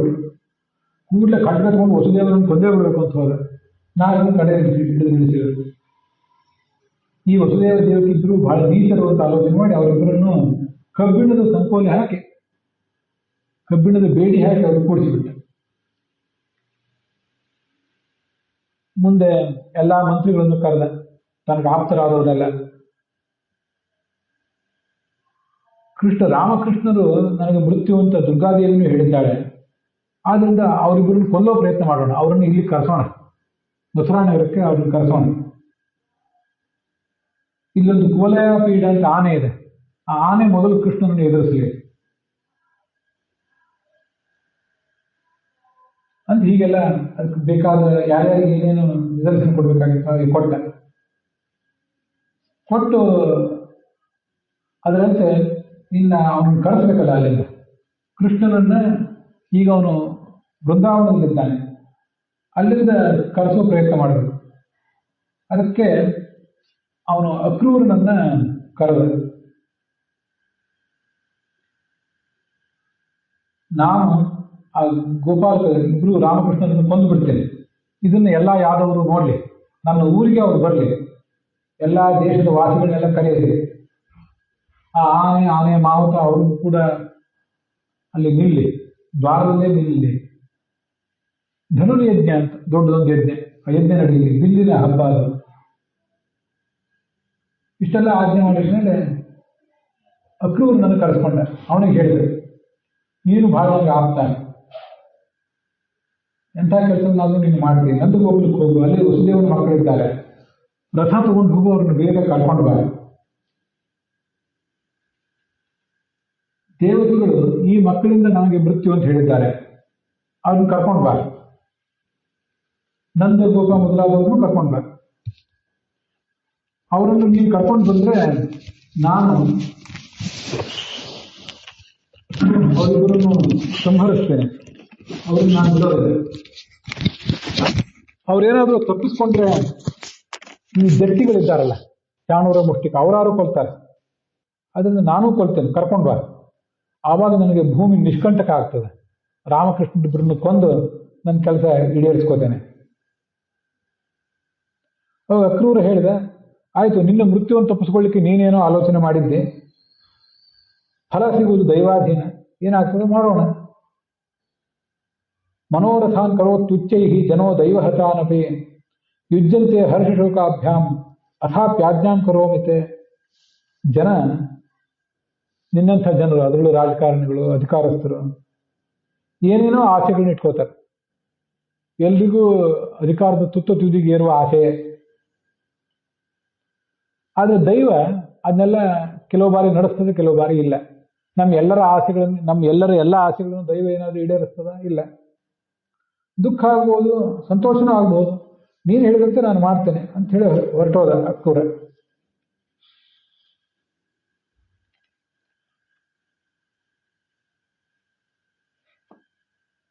ಇದು ಹರಿವಂಶದಲ್ಲೂ ಹೆಚ್ಚು ಕಡಿಮೆ ಇದೇ ಥರದ ಭಾಗ ಕೇಳಿ ಬರ್ತದೆ. ಅಕ್ರೂರ ಹೋಗೋದಕ್ಕಿಂತ ಮುಂಚೆ ಕೇಶಿ ಅಂತ ಒಬ್ಬ ರಾಕ್ಷಸ ಕೃಷ್ಣನ ಕಡೆಗೆ ಬಂದಿದ್ದ, ಅವನನ್ನು ಕೊಂದು ಹಾಕಿದ ಕೃಷ್ಣ. ವ್ಯೋಮಾಸುರ ಅಂತ ಒಬ್ಬ, ಅವನನ್ನು ಸದೆ ಪಡೆದ. ಅನೇಕ ರಾಕ್ಷಸರ ಸಂಹಾರ ನಡೆದೇ ಇತ್ತು. ಅಕ್ರೂರ ರಾತ್ರಿ ಕಳೆದ. ಕಂಸ ಹೇಳಿ ಕಳಿಸಿದ ಮೇಲೆ ಕಂಸನ ಸಂದೇಶವನ್ನು ತಗೊಂಡ ರಾತ್ರಿ ಮಥುರಾ ನಗರದಲ್ಲೇ ಕಳೆದ. ಅದು ಮಥುರಾ ಅಥವಾ ಮಧುರಾ, ಅದಕ್ಕಾಗಿ ಅವನನ್ನು ಮಧುರಾನಾಥ ಅಥವಾ ಮಥುರಾನಾಥ ಅಂತ ಹೀಗೆ ಕೃಷ್ಣನನ್ನು ಹೇಳ್ತಾರೆ. ಹೊರಟ, ನಾನು ಏನು ಪುಣ್ಯ ಮಾಡಿದೆ, ನಂದೆಂಥ ದೊಡ್ಡ ಪುಣ್ಯ ಇದು, ಕೃಷ್ಣನನ್ನು ನಾನು ಇಲ್ಲಿವರೆಗೆ ನೋಡಿರಲಿಲ್ಲ, ಇವತ್ತು ನಾನು ಕೃಷ್ಣನ ದರ್ಶನ ಮಾಡ್ತಿದ್ದೇನಲ್ಲ, ಇದಕ್ಕಿಂತ ಹೆಚ್ಚಿನ ಪುಣ್ಯ ಏನಿದೆ, ನಾನೊಬ್ಬ ಸಾಮಾನ್ಯ ಮನುಷ್ಯ, ನನಗೆ ಕೃಷ್ಣನ ದರ್ಶನ ಸಿಗ್ತದೆ. ಇವತ್ತು ನನ್ನ ಎಲ್ಲ ಅಮಂಗಲ, ನನ್ನ ಎಲ್ಲ ಪಾಪ ನಷ್ಟ ಆಗಿ ಹೋಗ್ತದೆ. ದೊಡ್ಡ ದೊಡ್ಡ ಬ್ರಹ್ಮ ಮೊದಲಾದ ದೇವತೆಗಳು ಕೂಡ ಅವನ ಅನುಗ್ರಹದಿಂದ ಸದ್ಗತಿ ಪಡೆದವರು. ನಾನು ಹಾಗೆ ಮಾಡ್ತೇನೆ. ಅವನ ಪಾದ ಕಮಲ ಅದು ಕಾಡಿನಲ್ಲಿ ಓಡಾಡಿಕೊಂಡಿದೆ ಇಷ್ಟು ದಿವಸ, ಇನ್ನದು ಮಥುರಾ ನಗರಕ್ಕೆ ಬರಬೇಕಾಗಿದೆ. ಭೂಭಾರ ಪರಿಹಾರ ಮಾಡಬೇಕು ಅಂತ ತನ್ನ ಸ್ವಂತ ಇಚ್ಛೆಯಿಂದ ಇಲ್ಲಿಗೆ ಬಂದವನು. ಅವನು ಜನರ ಎಲ್ಲಾ ಕ್ರಿಯೆಗಳಿಗೂ ಸಾಕ್ಷಿ. ವಿಷ್ಣು ಸಹಸ್ರನಾಮ ಅವನು ಸಾಕ್ಷಿ ಅಂತ ವರ್ಣನೆ ಮಾಡ್ತಿದ್ದ. ಎಲ್ಲರೂ ಏನೇನು ಮಾಡ್ತಿರ್ತಾರಲ್ಲ ಅದೆಲ್ಲವೂ ನೋಡ್ತಾ ಇರ್ತಾನೆ ಭಗವಂತ. ಅವನು ತೋರಿಸಿದ ವೈಭವ, ಅವನು ತೋರಿಸಿದ ಲೀಲೆ, ಅವನು ತೋರಿಸಿದ ಅವತಾರ ಎಲ್ಲವೂ ಪಾಪ ಪರಿಹಾರಕ.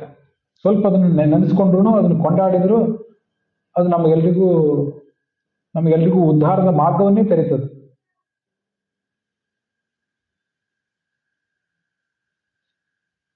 ಈ ಜಗತ್ತಿನ ವ್ಯವಸ್ಥೆಯನ್ನೆಲ್ಲ ಅವನೇ ನೋಡ್ಕೋತಾನೆ ಭಗವಂತ. ಉತ್ಪತ್ತಿಗೆ ಅವನ ಕಾರಣ, ಸ್ಥಿತಿಗೆ ಅವನ ಕಾರಣ. ನಾನು ಕಂಸನ ಸೇವಕ. ಕಂಸ ಅಂದ್ರೆ ಕೃಷ್ಣನ ವೈರಿ. ತನ್ನ ವೈರಿ ಕಡೆಯಿಂದ ಬಂದಿದ್ದಾನೆ ಅಕ್ರೂರ ಅಂತ ನನ್ಗೇನಾದ್ರೂ ಅವನು ಅವಮಾನ ಮಾಡಿದರೆ ಹೇಗೆ ಅಂತ ಚಿಂತೆ ಆಯ್ತು ಒಂದ್ಸರಿ. ಹಾಗೇನಾಗ್ಲಿಕ್ಕಿಲ್ಲ. ಕಂಸ ದುಷ್ಟ ಇರಬಹುದು, ಆ ಕಂಸನ ದೂತ ನಾನಿರಬಹುದು, ಆದ್ರೆ ನಾನು ದುಷ್ಟ ಅಲ್ಲ, ನಾನು ಭಗವಂತನ ಭಕ್ತನೇ. ಅವನು ಎಲ್ಲರ ಒಳಗಿದ್ದಾನಲ್ಲ. ಯೋಂತರ್ ಬಹಿಶ್ಚೇತಸಃ ಏತದೀಹಿತಂ ಕ್ಷೇತ್ರಜ್ಞ ಈಕ್ಷತ್ಯಮಲೇನ ಚಕ್ಷುಷ. ಒಳಗೂ ಹೊರಗೂ ಇದ್ದಾನೆ ಅಂದಮೇಲೆ ನನ್ನಲ್ಲಿ ಏನೂ ಕಪಟ ಇಲ್ಲ, ನಾನು ಭಗವಂತನ ಭಕ್ತ ಅಂತ ಅವನಿಗೆ ತಿಳಿಬೇಕಲ್ಲ. ಆದ್ರಿಂದ ಅವನು ನನ್ನನ್ನು ಖಂಡಿತ ತಿರಸ್ಕಾರ ಮಾಡೋದಿಲ್ಲ. ನಾನು ಕೃಷ್ಣನ್ಗೆ ಅವನ ಪಾದಕ್ಕೆ ನಮಸ್ಕಾರ ಮಾಡಿದರೆ ಅವನು ನನ್ನನ್ನು ಕೈ ಹಿಡಿದು ಎಬ್ಬಿಸ್ತಾನೆ, ಪ್ರೀತಿಯಿಂದ ಕರೀತಾನೆ. ಇನ್ನೂ ಹೋಗ್ತಿದ್ದಾನೆ, ಅಲ್ಲಿ ಮುಂದೆ ಏನೇ ಆಗ್ಬೋದು ಅನ್ನೋದು ನೆನಪು ಮಾಡ್ಕೊತಿದ್ದಾನೆ. ಈ ಥರ ಆಗ್ತದೆ. ಹೀಗೆ ಬರ್ತಾ ಇದ್ದ. ಬೆಳಿಗ್ಗೆ ಹೊರಟಿದ್ದ, ಸಾಯಂಕಾಲ ಬಂದು ಮುಟ್ಟಿದ. ಸೂರ್ಯಾಸ್ತ ಆಗ್ಲಿಕ್ಕೆ ಬಂದಿತ್ತು. ಒಂದು ಕಡೆ ಕೃಷ್ಣನ ಹೆಜ್ಜೆ ಗುರುತುಗಳು ಕಾಣಿಸಿದ್ವು ಅವನಿಗೆ. ಹೆಜ್ಜೆ ಗುರುತುಗಳು ಕಾಣಿಸಿದ ಕೂಡಲೇ ಸಂಭ್ರಮ ಮೀರಿತು. ರಥ ಅಲ್ಲೇ ನಿಲ್ಲಿಸಿದ, ಕೆಳಗೆ ಹಾರಿ ಪ್ರಭೋರಿಮಾನಿ ಅಂಗ್ರಿ ರಜಾಂಶ ಹೋ. ಭಗವಂತನ ಪಾದ ಇಲ್ಲೇ ಸಂಚಾರ ಮಾಡಿದೆ, ಪಾದದ ಗುರುತು ಇಲ್ಲಿದೆ ಅಂತ ಆ ಧೂಳಿನ ಮೇಲೆ ಅವನು ಹೊರಡಾಡಿದ. ಅದು ತನಗೂ ಒಂದಿಷ್ಟು ಅಂಟ್ಲಿ ಅಂತ, ಅಂಥ ಭಾವಕ ಅವನು.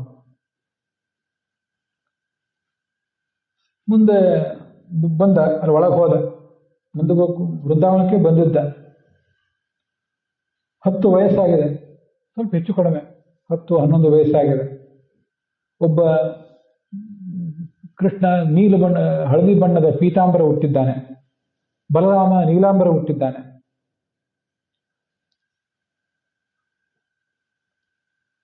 ವಸ್ತುತಃ ಇಬ್ಬರಲ್ಲಿಯೂ ಭಗವಂತನ ಸನ್ನಿಧಾನವಿದೆ. ಬಲರಾಮನಲ್ಲೂ ಭಗವಂತನ ಸನ್ನಿಧಾನ, ಕೃಷ್ಣ ಅಂತೂ ಸ್ವಯಂ ಕೃಷ್ಣ ಭಗವಂತನೇ. ರಥದಿಂದ ಕೆಳಗೆ ಇಳಿದ ಕೂಡಲೇ ಹೋಗಿ ಅವರ ಪಾದಕ್ಕೆ ನಮಸ್ಕಾರ ಮಾಡಿದ, ಬಲರಾಮಕೃಷ್ಣರ ಪಾದಕ್ಕೆ. ಭಗವಂತನನ್ನೇ ನೋಡಿದ್ರಿಂದ ಅವನಿಗೆ ಆನಂದ ಬಾಷ್ಪ, ಕಣ್ಣೀರು ಉಕ್ಕಿ ಬಂತು, ಮೈಯಲ್ಲಿ ರೋಮಾಂಚನ ಆಯಿತು, ಸರಿಯಾಗಿ ಮಾತಾಡ್ಲಿಕ್ಕೂ ಆಗಲಿಲ್ಲ. ಆಗ ಕೃಷ್ಣ ಏನ್ ಮಾಡಿದ, ಅವನನ್ನ ಸಮೀಪಕ್ಕೆ ಎಳ್ಕೊಂಡು ಆಲಿಂಗಿಸ್ಕೊಂಡ. ಬಲರಾಮನು ಆಲಿಂಗಿಸ್ಕೊಂಡ. ಮುಂದೆ ಏನ್ ಮಾಡಿದ್ರು, ಪೃಷ್ಠ್ವಾಸ ಸ್ವಾಗತಂ ತಸ್ಮೈ ನಿವೇದ್ಯ ಪರಮಾಸನಂ ಪ್ರಕ್ಷಾಲ್ಯ ವಿಧಿವತ್ಪಾದವು ಮಧುಪರ್ಕಮ ಅವಾಹರತ್. ಸ್ವಾಗತ ಹೇಳಿದ್ರು. ಮೊದಲು ಸ್ವಾಗತ ಹೇಳಿ ಅವನಿಗೆ ಕಾಲು ತೊಳ್ಕೊಳ್ಳಿಕ್ಕೆ ನೀರು ಕೊಟ್ಟರು. ಪ್ರಕ್ಷಾಲ್ಯ ಬರೀ ನೀರು ಕೊಡೋದಿಲ್ಲ, ಇವರೇ ತೊಳೆದ್ರು ಅಂತಿದೆ. ಅಥವಾ ಇವರು ನೀರು ಹಾಕಿರ್ಬೇಕು, ಇನ್ನೊಬ್ಬ ಯಾರು ತೊಳೆದಿರ್ಬೇಕು. ಕಾಲು ತೊಳ್ಕೊಳ್ಳಿಕ್ಕೆ ನೀರು ಕೊಟ್ಟರು. ಮತ್ತೆ ಮಧುಪರ್ಕಾರ್ಹಂ ಆಹರತ್. ಬಂದವರಿಗೆ ಯಾರ್ಯಾರು ಮನೆಗೆ ಬಂದ ಕೂಡಲೇ ಅದು ಹೊರಗೆ ನೀರು ಇಟ್ಟಿರ್ತಾರೆ, ಮನೆ ಒಳಗೆ ಸುಮ್ಮನೆ ಬರೋದಲ್ಲ. ಇವತ್ತು ಎಷ್ಟೋ ಮನೆಗಳಲ್ಲಿ ಆ ಥರ ಮಾಡಿರ್ತಾರೆ, ಹೊರಗೆ ನೀರು ಇಟ್ಟಿರ್ತಾರೆ ಕಾಲು ತೊಳ್ಕೊಳ್ಳಿಕ್ಕೆ. ಕಾಲು ತೊಳ್ಕೊಂಡೇ ಒಳಗೆ ಬರೋದು. ಬಂದವರಿಗೆ ಏನಾದ್ರು ಒಂದು ಸಿಹಿ ಕೊಡಬೇಕು. ಇವತ್ತೇನೇನೋ ಸಿಹಿ ಕೊಡ್ತೇವೆ, ಆವತ್ತು ಜೇನುತುಪ್ಪ ಕೊಡ್ತೇವೆ. ಜೇನುತುಪ್ಪ, ಮೊಸರು ಇತ್ಯಾದಿ ಎಲ್ಲ ಸೇರಿಸಿ ಒಂದಿನ ಕೊಡ್ತಿದ್ರು. ಅವತ್ತು ರಾತ್ರಿ ಊಟ ಮುಗೀತು. ಅವರೆಲ್ಲ ರಾತ್ರಿ ಮಾತಾಡ್ತಾ ಕೂತ್ರಂತೆ.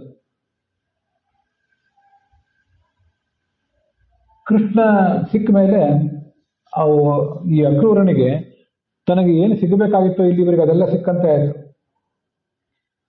ಬಲರಾಮ ಕೃಷ್ಣದಿಬ್ರು ಕೂಡ ಆ ಕಂಸನ ಬಗ್ಗೆ ಕೇಳಿದ್ರು, ಅವನು ಏನು ಮಾಡ್ತಿದ್ದಾನೆ, ಮುಂದಿನ ಅವನ ಆಲೋಚನೆಗಳೇನು. ಆಗ ಈ ಬಲರಾಮ ಕೃಷ್ಣರಿಗೆ ಈ ಅಕ್ರೂರ ತಾನು ಕಂಸನ ದೂತನಾಗಿ ಬಂದಿರೋದು, ನಿಮ್ಮಿಬ್ಬರನ್ನು ಕರ್ಕೊಂಡು ಹೋಗ್ಬೇಕಾಗಿರೋದು, ಇನ್ನೆಲ್ಲವನ್ನು ಕೂಡ ಹೇಳಿದ್ರು.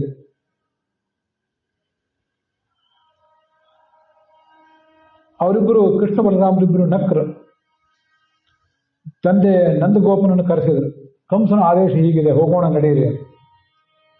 ನಂದಗೋಪ ಎಲ್ಲ ಗೊಲ್ಲರಿಗೆ ಆಜ್ಞೆ ಮಾಡಿದ, ಹಾಲು ಬೆಣ್ಣೆ ಕಂಸರಾಜನಿಗೆ ಕರ ಕೊಡಬೇಕು, ನಡೀರಿ ಹೋಗೋಣ. ಜನ ಇದೆಲ್ಲ ಕೇಳಿ ಇನ್ನು ರಾಮಕೃಷ್ಣರು ಮಥುರೆಗೆ ಹೋಗ್ಬಿಡ್ತಾರಲ್ಲ, ನಮ್ಗೆ ಅವ್ರು ಸಿಗೋದಿಲ್ಲಲ್ಲ ಅಂತ ಅವ್ರು ಬಹಳ ಸಂಕಟಪಟ್ಟರು. ಇಷ್ಟರ ಜೊತೆ ಇಷ್ಟು ದಿನಗಳ ಕಾಲ, ಇಷ್ಟು ವರ್ಷಗಳ ಕಾಲ ಆತನ ಮಾತನ್ನು ಕೇಳಿದವರು, ಆತನ ಜೊತೆಗೆ ರಾಸಲೀಲೆ ಆಡಿದವರು ಅದನ್ನೆಲ್ಲ ನೆನಪು ಮಾಡಿಕೊಂಡು ಬಹಳ ಸಂಕಟಪಟ್ಟರು. ಚತುರ್ಮುಖ ಬ್ರಹ್ಮನಿಗೆ ಒಂದಿಷ್ಟು ಬೈದರಂತೆ, ನಿನಗೇನಾದ್ರೂ ಒಂದಿಷ್ಟು ಕರುಣೆ ಇದೆಯಾ, ಜನರನ್ನ ಒಟ್ಟಿಗೆ ಸೇರಿಸ್ತೆ, ಬಂಧುಗಳು ಆಪ್ತರು ಗಂಡ ಹೆಂಡತಿ ಮಕ್ಕಳು ಅಂತೆಲ್ಲ ಒಟ್ಟಿಗೆ ಸೇರಿಸ್ತೆ, ಅವ್ನು ಕಿತ್ಕೊಂಡು ಹೋಗುತ್ತೆ, ಮತ್ತೆ ನಿನಗೇನಾದ್ರೂ ದಯೆ ಇದೆಯೇನು. ಕೃಷ್ಣನ ಮುಖ ನಮ್ಗೆ ಇಷ್ಟು ದಿವಸ ಕಾಣಿಸ್ತಿತ್ತು, ಇನ್ನು ಅದು ಕಾಣಿಸೋದಿಲ್ವಲ್ಲ, ನಮಗಂತ ಕಣ್ಣೇ ಕಳ್ಕೊಂಡ್ವಲ್ಲ, ನಾವು ಕಣ್ಣನ್ನೇ ಕಳ್ಕೊಂಡಂತಾಯ್ತು.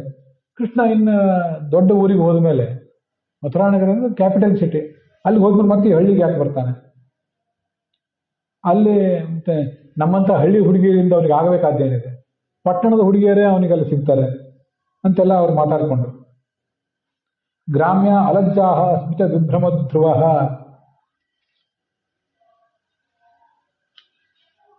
ಸಂಜೆ ಹೊತ್ತಾದ ಕೂಡಲೇ ಕೃಷ್ಣ ಬಲರಾಮರ ಜೊತೆಗೆ ನಾವು ಈಗ ವಿಹಾರಕ್ಕೆ ಹೋಗ್ತಿದ್ದೆವು, ಇನ್ನು ವಿಹಾರಕ್ಕೆ ಹೋಗುವುದಿಲ್ಲಿಂದ ಅಂತ ಹೀಗವರು ಉಚ್ಚ ಧ್ವನಿಯಿಂದ ಹತ್ತರಂತೆ. ಹೀಗವರು ಗೋವಿಂದ ಮಾಧವ ವಿಸೃಜ್ಯ ಲಜ್ಜಾಂ ಋದುಸ್ಮ ಸುಸ್ವರಂ ಗೋವಿಂದ ದಾಮೋದರ ಮಾಧವೇತೆ ಈ ನಾಮಸ್ಮರಣೆ ಮಾಡ್ತಾನೆ ಅವರ ಕಾಲ ಕಳೆದರು.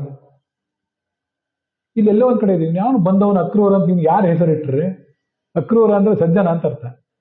ನಿಜವಾಗಿ ಇವನು ಕ್ರೂರನೇ, ಕೃಷ್ಣನನ್ನು ನಮ್ಮಿಂದ ಎಳ್ಕೊಂಡು ಹೋಗ್ಬೇಕಂತ ಹೊರಟಿದ್ದಾನಲ್ಲ, ಇವನಂತ ಅಕ್ರೂರ ಅಂದ್ಕೊಂಡಿರಂತವ್ರು. ಅಕ್ರೂರ ಬೆಳಗ್ಗೆ ಎದ್ದ, ಅವನು ತನ್ನ ಸ್ನಾನ ಆನೆಗೆ ಇತ್ಯಾದಿ ಮುಗಿಸಿದ.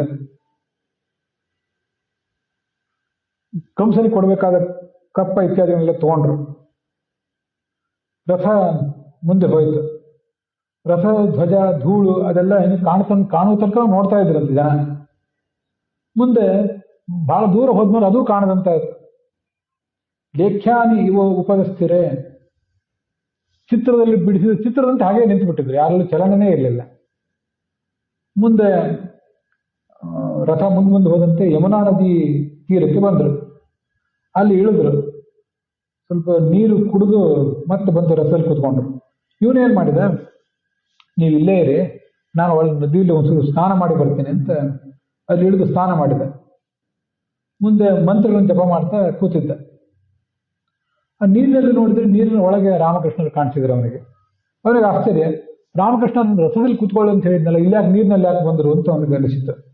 ಅದು ಪ್ರತಿಬಿಂಬ ಅಲ್ಲ, ನೀರಿನಲ್ಲಿ ಕಾಣಿಸಿದ ನೆರಳೇನಲ್ಲ, ಅದು ನೀರಿನಲ್ಲಿ ವಾಸ್ತವಿಕವಾಗಿ ರಾಮಕೃಷ್ಣರು ಕಾಣಿಸಿದ್ರು. ಹೊರಗೆ ನೋಡಿದ್ರೆ ರಥದ ಕಡೆ ನೋಡ್ತಾನೆ, ಅವರಲ್ಲೇ ಇದ್ದಾರೆ. ಹಾಗಾದ್ರೆ ನೀರಿನಲ್ಲಿ ಕಣ್ಣಲ್ಲ ಅಂತ ಮತ್ತೆ ಇಲ್ಲಿ ಬಂದ, ನೀರಿನಲ್ಲಿ ನೋಡಿದ್ರೆ ಮತ್ತು ಅಲ್ಲೇ ಇದ್ದಾರೆ. ಬಲರಾಮ ಒಬ್ಬ ಶೇಷ ರೂಪದಿಂದ ಅಲ್ಲಿ ಇದ್ದಾನೆ. ಆ ಶೇಷನ ಮೇಲೆ ಭಗವಂತ ಇದ್ದಾನೆ, ಶೇಷಶಾಹಿಯಾಗಿ ಭಗವಂತ ಇದ್ದಾನೆ. ಇದನ್ನೆಲ್ಲ ನೋಡಿದಾಗ ಅವನಿಗೆ ಎಚ್ಚರವೇ ತಪ್ಪಿತು. ಭಗವಂತನ ದರ್ಶನ ಅವನಿಗೆ ಅಲ್ಲಿಯೂ ಆಗಿತ್ತು.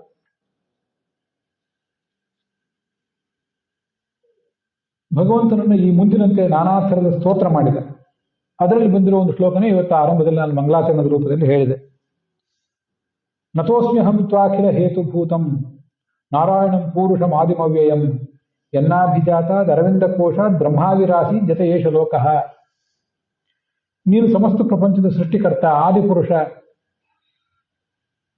ಚತುರ್ಮುಖ ಬ್ರಹ್ಮನಿಗೂ ನೀನು ತಂದೆ. ನಿನ್ನ ನಾಭಿಯಲ್ಲಿ ಹೊಕ್ಕಳಿನಲ್ಲಿ ಒಂದು ಕಮಲ ಹುಟ್ಟಿತು, ಆ ಕಮಲದಲ್ಲಿ ಚತುರ್ಮುಖ ಬ್ರಹ್ಮ ಹುಟ್ಟಿದ. ಅಂಥವನಿಗೆ ನಿನಗೆ ನಮಸ್ಕಾರ. ನಿನ್ನನ್ನು ಯೋಗಿಗಳು ಧ್ಯಾನ ಮಾಡ್ತಾರೆ, ನಾನಾ ಥರದ ಹೆಸರುಗಳಿಂದ ನಿನ್ನನ್ನು ಕರೀತಾರೆ. ಕರ್ಮಯೋಗಿಗಳು ಯಜ್ಞ ಮಾಡಿ ನಿನ್ನನ್ನು ಆರಾಧನೆ ಮಾಡ್ತಾರೆ. ಒಬ್ಬೊಬ್ಬರದ್ದು ಒಂದೊಂದು ರೀತಿಯಾದ ಆರಾಧನೆ. ಎಲ್ಲರೂ ನಿನ್ನನ್ನೇ ಆರಾಧನೆ ಮಾಡ್ತಾರೆ. ಆದರೆ ಅವ್ರಿಗೆ ಗೊತ್ತಿರಲಿ ಬಿಡ್ಲೆ, ಎಲ್ಲಾ ಪೂಜೆಯು ಸಲ್ಲುವುದು ನಿನಗೇನೆ. ಯಥಾದ್ರಿ ಪ್ರಭವಾ ನದ್ಯ ಪರ್ಜನ್ಯಾಪೂರಿತಾ ವಿಭೋ ವಿಶಂತಿ ಸರ್ವತಃ ಸಿಂಧುಂ ತದ್ವತ್ವಾಂ ಗತಯಃ. ಅಂತತಃ ಈ ಬೆಟ್ಟ, ಇಲ್ಲೋ ಮಲೆನಾಡಿನಲ್ಲಿ ಮಳೆ ಸುರಿತದೆ, ಬೆಟ್ಟಗಳ ಮೇಲಿಂದ ನೀರು ಕೆಳಗೆ ಬರ್ತದೆ. ಆ ಬಂದ ನೀರೆಲ್ಲ ಹಳ್ಳ ಕೊಳ್ಳಗಳಾಗಿ ಮೊದಲು ಸಣ್ಣ ಸಣ್ಣ ಜರಿಗಳು ನದಿಗೆ ಸೇರ್ತದೆ. ಅದೆಲ್ಲ ಹೋಗಿ ನದಿಗಳೆಲ್ಲ ಕೊನೆಗೆ ಹೋಗೋದು ಸಮುದ್ರವನ್ನೇ, ತಲುಪುವುದು ಸಮುದ್ರವನ್ನೇ. ಹಾಗೆ ಈ ಜಗತ್ತಿನಲ್ಲಿ ಎಲ್ಲಿಯೇ ಆರಾಧನೆ ನಡೆದರೆ, ಎಲ್ಲೇ ಪೂಜೆ ನಡೆದರೆ, ಎಲ್ಲ ಆರಾಧನೆಗೂ ವಿಷಯ ಈ ಭಗವಂತನೇ, ಅವನೇ ನಡೆಯೋದು. ನಿನಗೆ ನಮಸ್ಕಾರ. ಪ್ರವರ್ತತೆ ದೇವನೃತ್ಯಗಾತ್ಮಸು. ಅವನೆಲ್ಲ ಅವತಾರಗಳನ್ನ ನೆನಪು ಮಾಡ್ಕೊಂಡ, ದಶಾವತಾರಗಳನ್ನೆಲ್ಲ ನೆನಪು ಮಾಡ್ಕೊಂಡ. ನಮಸ್ತೆ ವಾಸುದೇವಾಯ, ಸಂಕರ್ಷಣ ನೀನು ಹೌದು, ಪ್ರದ್ಯುಮ್ನ ಹೌದು, ಅನಿರುದ್ಧ ಹೌದು ಅಂತ 4 ರೂಪಗಳಿಂದ ಆತನನ್ನು ಸ್ತೋತ್ರ ಮಾಡಿದ. ನಾನು ಕೂಡ ಇಲ್ಲಿವರೆಗೆ ಈ ಸಂಸಾರ, ಗಂಡ ಹೆಂಡತಿ, ಮಕ್ಕಳು, ಇದರಲ್ಲೇ ಮುಳುಗಿ ಹೋಗಿದ್ದೆ. ಇದನ್ನು ಮೀರಿದ ಭಗವತ್ತತ್ವ ಹೊಂದಿದೆ ಅನ್ನೋ ಎಚ್ಚರವೇ ನನಗಿಲ್ಲದಂತಾಗಿಬಿಟ್ಟಿತ್ತು. ನಾನು ಭ್ರಾಂತನಾಗಿದ್ದೆ. ಇವತ್ತು ನಿನ್ನನ್ನು ನೋಡಿದ ಮೇಲೆ ಅದೆಲ್ಲ, ಈ ಭ್ರಾಂತಿ ಬೇಡ, ಇದನ್ನೆಲ್ಲ ನಾನು ಬದಿಗಿಡಬೇಕು ಅಂತ ಗೊತ್ತಾಯ್ತು ನನಗೆ. ನಿನ್ನನ್ನು ತಿಳಿಲಿಕ್ಕಾಗಲಿಲ್ಲ. ನಿನ್ನನ್ನು ಬಿಟ್ಟು ಬಹಳ ದೂರ ಹೋಗಿಬಿಟ್ಟಿದ್ದೇನೆ. ಅಭ್ಯೇತಿ ಮೃಗತೃಷ್ಣಾಂಬೈ ಹಿತ್ವಾಹಂ ತ್ವಾಂ ಪರಾಂಗುಖ. ಅಕ್ರೂರನಂಥವನು ನಾನು ಭ್ರಾಂತನಾಗಿದ್ದೇನೆ, ನಾನು ಸಂಸಾರದಲ್ಲಿ ಸಿಕ್ಕಿ ಬಿದ್ದಿದ್ದೇನೆ, ನಿನ್ನಿಂದ ದೂರ ಹೋಗಿದ್ದೇನೆ, ನಿನ್ನನ್ನು ಕ್ಷಮಿಸಬೇಕು ಅಂತ ಕೇಳ್ಕೊಳ್ಳೋದಾದ್ರೆ ಅದೆಲ್ಲ ನಮ್ಮಂಥವರಿಗೆ ಒಂದು ಸೂಚಕ ಅಷ್ಟೆ. ಅಕ್ರೂರನ ಬಾಯಿಯಿಂದ ವ್ಯಾಸರು ನಮ್ಮಂಥವರಿಗೆ ಕೊಟ್ಟ ಎಚ್ಚರ ಅಷ್ಟೇ ಅದು. ಇಷ್ಟು ವರ್ಷ ಬೇಕಾದಷ್ಟು ಸುಖ ಉಂಡಿದ್ದೇನೆ, ಆದರೆ ನನ್ನ ಮನಸ್ಸಿನ ಮೇಲೆ ಇನ್ನೂ ಹತೋಟಿ ಬಂದಿಲ್ಲ. ನನಗೆ ವೈರಾಗ್ಯ ಬರುವುದು ಯಾವಾಗ? ನಿನ್ನ ಪಾದಕ್ಕೆ ಬಂದು ನಾನು ನಮಸ್ಕಾರ ಮಾಡ್ತಿದ್ದೇನೆ. ಇದರಿಂದ ನನಗೊಂದಿಷ್ಟು ನಿನ್ನ ಸಾಕ್ಷಾತ್ಕಾರ ಆಗಿ ನನಗೆ ಮುಕ್ತಿ ಸಿಗುವಂತಾಗಲಿ. ನಮಸ್ತೆ ವಾಸುದೇವಾಯ, ಸರ್ವಭೂತ ಕ್ಷಯಾಯಕ, ಋಷಿಕೇಶ ನಮಸ್ತೆಸ್ತು ಪ್ರಪನ್ನಂ ಮಾಹಿಮಾಂ ಪ್ರಭೋ. ನನ್ನನ್ನು ನೀನು ರಕ್ಷಿಸಬೇಕು ಅಂತ ಅವನು ಕೇಳ್ಕೊಂಡ.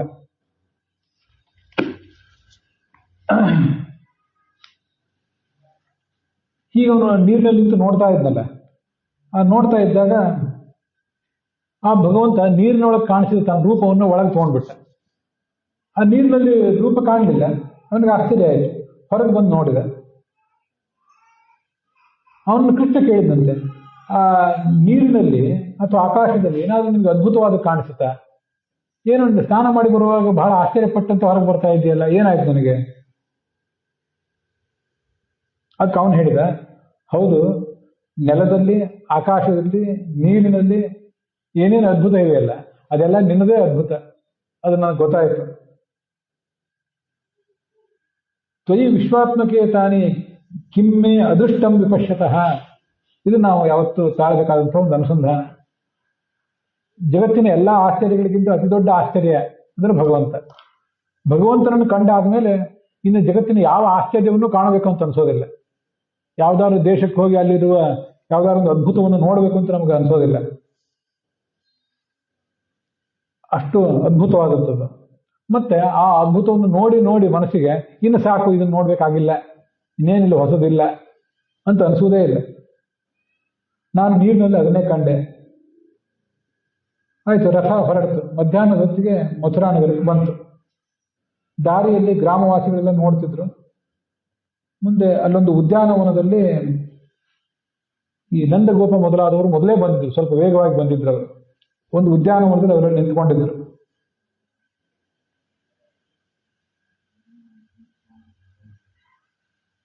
ಅಕ್ರೂರ ಹೇಳಿದ, ನಾನು ಮಧುರೆಗೆ ನಿಮ್ಮನ್ನು ಕರ್ಕೊಂಡ್ ಬಂದಿದ್ದೇನೆ, ನೀನು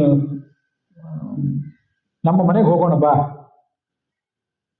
ನಮಗೆ ಅನುಗ್ರಹ ಮಾಡು, ನಾವೆಲ್ಲ ಗೃಹಸ್ಥರು, ನಿನ್ನಂಥವ್ ನನ್ನ ಮನೆಗೆ ಬಂದು ನನ್ನ ಮನೆ ಪವಿತ್ರ ಆಗಬೇಕು, ನಿನ್ನ ಪಾದ ತೊಳೆದ್ರೆ ದೇವತೆಗಳ ಪಿತೃಗಳ ಎಲ್ಲರಿಗೂ ಪಾದ ತೊಳೆದಂತೆ, ಬಾ ಅಂತ ಕರೆದ. ದೇವದೇವ ಜಗನ್ನಾಥ ಪುಣ್ಯಶ್ರವಣ ಕೀರ್ತನ ಉತ್ತಮ ಶ್ಲೋಕ, ಬಾ ಅಂತ ಕರೆದ. ಅದಕ್ಕೆ ಕೃಷ್ಣ ಹೇಳಿದ, ನಾನು ಖಂಡಿತವಾಗಿಯೂ ನನ್ನ ಅಣ್ಣ ಬಲರಾಮನ್ ಕರ್ಕೊಂಡು ನಿನ್ನ ಮನೆಗೆ ಬರ್ತೇನೆ, ಸ್ವಲ್ಪ ಇವತ್ತು ಮಾಡ್ಬೇಕಾದ ಕೆಲಸಗಳನ್ನು ಮಾಡಿ ಮುಗಿಸಿಬಿಡೋಣ, ಕಂಸನ ಸಂಹಾರ ಒಂದಾಗಲಿ, ಯದುವರ್ಗ ದ್ರುಹಂ ಹತ್ವ ವಿತರಿಷ್ಯೆ ಸುಹೃತ್ಪ್ರಿಯಂ. ಅಲ್ಲಿ ನಂದಗೋಪ ಮೊದಲಾದವರು ಈಗಾಗಲೇ ಬಂದಿದ್ರಲ್ಲ, ಊರಿನ ಹೊರಗೆ ಅಲ್ಲಿ ಪರಿಸರದಲ್ಲಿ ಅವರೆಲ್ಲ ಇಳ್ಕೊಂಡಿದ್ರು. ಒಂದ್ಸರಿ ಊರಿನ ದರ್ಶನ ಎಲ್ಲ ಮಾಡಿ ಬಂದ್ರು ಈ ಜನ ಎಲ್ಲರೂ. ಎಲ್ಲಾ ಕಡೆ ಮನೆ ಬಾಗಿಲುಗಳಲ್ಲಿ ಒಂದು ಊರ ಜಾತ್ರೆ ಅನ್ನೋ ದೃಷ್ಟಿಯಿಂದ ಎಲ್ಲಾ ಕಡೆ ವೈಭವ ಇತ್ತು. ಕೃಷ್ಣ ಬಲರಾಮರಿಬ್ರು ಹೀಗೆ ಬರ್ತಾ ಇದ್ರೆ ಅವ್ರನ್ನ ನೋಡ್ಬೇಕು ಅಂತ ಬರೀ ಕೇಳಿದ್ರು, ಅವ್ರು ನೋಡ್ಬೇಕು ಅಂತ ಜನ ಹೊರಗೆ ಬಂದ್ರು. ಅಲ್ಲಿ ಕೆಲವರು ಸ್ತ್ರೀಯರ ಸ್ಥಿತಿ ಹೇಗಾಗಿತ್ತು ಅಂದ್ರೆ, ಅವ್ರು ಉಡುವ ಬಟ್ಟೆ, ಹಾಕೊಳ್ಳುವ ಆಭರಣ ಎಲ್ಲ ಸ್ವಲ್ಪ ಅಸ್ತವ್ಯಸ್ತ ಆಗಿತ್ತು. ಕೈಗೆ ಹಾಕೊಳ್ಬೇಕಾದನ್ನ ಕಾಲಿಗೆ ಹಾಕೊಂಡಿದ್ರು, ಕಾಲಿಗೆ ಹಾಕೊಳ್ಬೇಕಾದನ್ನ ಕೈಗೆ ಹಾಕೊಂಡಿದ್ರಂತ. ಜೋಡಿಯಾಗಿ ಹಾಕೋಬೇಕಾಗ್ತದೆ ಕರ್ಣ ಕುಂಡಲ, ಇದು ಒಂದೇ ಹಾಕೊಂಡು ಬಂದ್ರೆ ಅಸಹ್ಯವಾಗಿ ಕಾಣಿಸ್ತದೆ.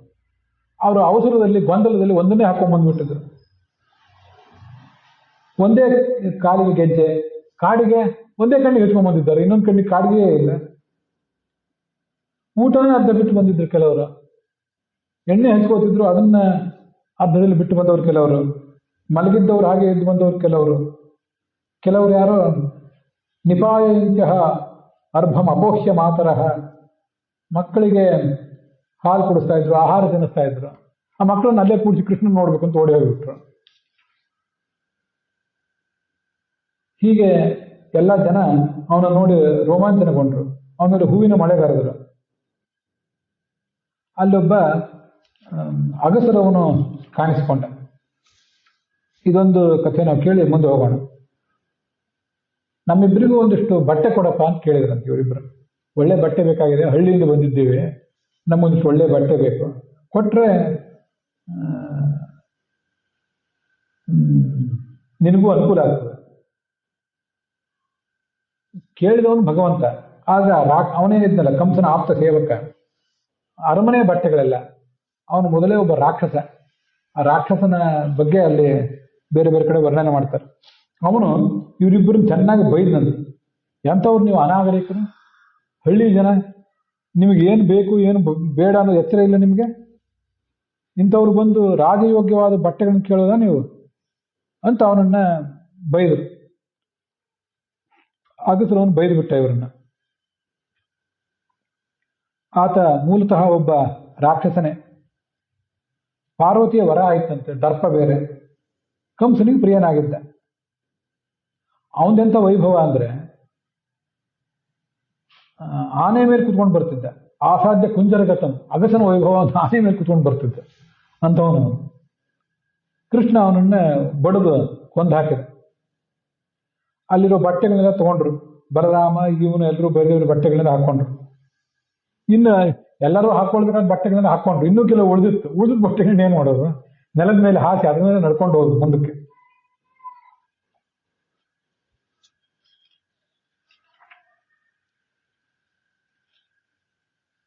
ಒಂದೇ ಕೈಯಿಂದ ಅವನ ತಲೆಯನ್ನ ಕತ್ತರಿಸಿ ತೆಗೆದ ಅಂತ ವರ್ಣನೆ ಮಾಡ್ತಾರೆ ಭಾಗವತದಲ್ಲಿ. ಆ ಉಳಿದವರು ಅವನ ಆಳುಗಳೆಲ್ಲ ಅಲ್ಲೇ ಗಂಟಿನ ಬಿಟ್ಟು ಓಡಿ ಹೊರಟೋಗ್ಬಿಟ್ರು. ಅಲ್ಲೊಬ್ಬ ಕ್ಷೌರಿಕ ಕಾಣಿಸಿದ.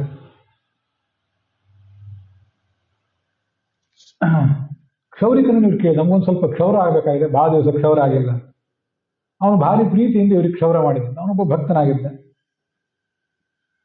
ಕ್ಷೌರಿಕರ ಕೆಲಸ ಬರೀ ಕಟಿಂಗ್ ಮಾಡೋದಲ್ಲ. ಆಗ ಈಗಿನ ಬ್ಯೂಟಿಷಿಯನ್ಗಳು ಇರ್ತಾರಲ್ಲ, ಆ ಥರ ಎಲ್ಲಾ ಥರದ ಬೆರಳುಗಳಿಗೆ, ಕೈ ಬೆರಳು, ಕಾಲು ಬೆರಳು ಎಲ್ಲದಕ್ಕೂ ಅಲಂಕಾರ ಮಾಡುವುದಿಲ್ಲ ಅವ್ರ ಕೆಲಸ.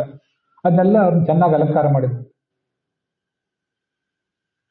ಅಲಂಕೃತವು ಬಾಲಗಜವು, ಎರಡು ಮರಿಯಾನೆಗಳಂತೆ ಕಾಣಿಸ್ತಿದ್ರು ಬಲರಾಮ ಮತ್ತು ಕೃಷ್ಣ ಇಬ್ರು ಕೂಡ.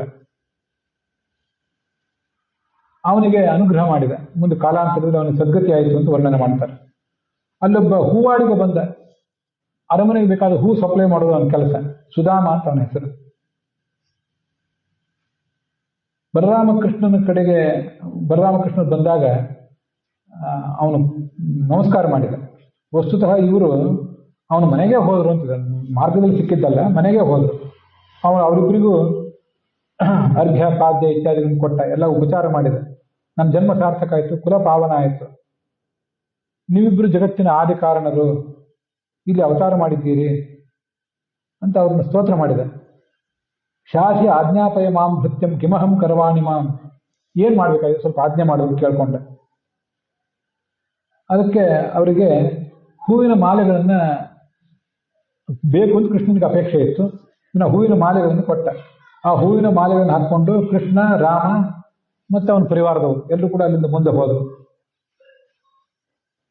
ಅವನಿಗೆ ವರ ಏನು ಅಂದ್ರೆ, ಸೋಪಿ ಬೋಗ್ರೆ ಅಚಲಾನ್ ಭಕ್ತಿಂ ತಸ್ಮಿನ್ನೇವ ಅಖಿಲಾತ್ಮನೇ, ಬೇರೆ ಏನು ವರ ಬೇಡ, ಶಾಶ್ವತವಾದ ಭಕ್ತಿ ನಿನ್ನಲ್ಲಿರಲಿ ಅಂತಷ್ಟೇ ಕೇಳಿದ್ದ ಅವನು. ಭಗವಂತ ಅವನಿಗೆ ಆ ವರ ಕೊಟ್ಟ. ಅಲ್ಲಿಂದ ಮುಂದೆ ಹೊರಟ. ಹೂವು ಅನ್ನೋದೇನಿದೆಯಲ್ಲ, ಹೂವಿನ ಬಗ್ಗೆ ಒಂದೆರಡು ನಿಮಿಷ ಹೇಳಿ ಇವತ್ತಿನ ಭಾಗವನ್ನು ಮುಗಿಸ್ತೇನೆ. ಹೂವು ಅಂತ ಸಂಸ್ಕೃತದಲ್ಲಿ ಹೇಳ್ತೀವಿ, ಕನ್ನಡದಲ್ಲಿ ಹೇಳ್ತೀವಿ. ಸಂಸ್ಕೃತದಲ್ಲಿ ಹೂವಿಗೆ ಸುಮನಸ್ಸು ಅಂತ. ದೇವತಾಭ್ಯ ಸುಮನಸೋ ಯೋಧದಾತಿ ನರಶ್ಚುಟಿ ತಸ್ಮೈ ದೇವಾ ಸುಮನಸಃ ತಸ್ಮಾತ್ ಸುಮನಸ ಸ್ಮೃತಾಹ. ದೇವತೆಗಳನ್ನು ಸುಮನಸ್ಸಂತ, ಹೂವಿಗೂ ಸುಮನಸ್ಸಂತ. ಮನಸ್ಸು ಅಂದ್ರೆ ಏನು ಅಂತ ನಮ್ಗೆ ಗೊತ್ತು. ಮನಸ್ಸು ಅಂದ್ರೆ ನಮ್ಮ ಮೈಂಡ್, ಸುಮನಸ್ಸು ಅಂದ್ರೆ ಒಳ್ಳೆ ಮನಸ್ಸು. ನಾವು ದೇವತೆಗಳಿಗೆ ಹೂವಿನ ಅಲಂಕಾರ ಮಾಡುವುದು ಅಂದ್ರೆ ಏನರ್ಥ? ನಮ್ಮ ಮನಸ್ಸನ್ನು ನಾವು ದೇವತೆಗಳಿಗೆ ಕೊಡೋದು ಅಂತ ಅರ್ಥ. ಹೂವು ಎಷ್ಟು ಸುಂದರವಾಗಿರ್ತದೋ, ಅದೆಷ್ಟು ಸುಗಂಧ ಭರಿತವಾಗಿರ್ತದೋ, ಅಷ್ಟೇ ಸುಂದರವಾದ ನಮ್ಮ ಮನಸ್ಸನ್ನು, ಅಷ್ಟೇ ಭಕ್ತಿಯಿಂದ ತುಂಬಿದ ನಮ್ಮ ಮನಸ್ಸನ್ನು ಭಗವಂತನಿಗೆ ಅರ್ಪಣೆ ಮಾಡೋದು ಅಂತ ಅರ್ಥ. ಹೀಗೆ ದೇವತೆಗಳಿಗೆ ನಾವು ಹೂ ಕೊಟ್ರೆ ಅವರು ನಮ್ಮ ಬಗ್ಗೆ ಒಳ್ಳೆ ಮನಸ್ಸು ಕೊಡ್ತಾರೆ ನಮಗೆ. ಅದಕ್ಕಾಗಿ ಹೂವಿಗೂ ಸುಮನಸ್ಸಂತಾರೆ, ದೇವತೆಗಳಿಗೂ ಸುಮನಸ್ಸಂತಾರೆ. ಮನೋ ಹ್ಲಾದಯತೆ ಯಸ್ಮಾತ್ ಶ್ರಿಯಂ ಚಾಪಿ ತದಾತಿ ಚ ತಸ್ಮಾತ್ ಸುಮನಸ ಪ್ರೋಕ್ತಾ. ಮನಸ್ಸಿಗೆ ಸಂತೋಷ ಕೊಡ್ತದೆ.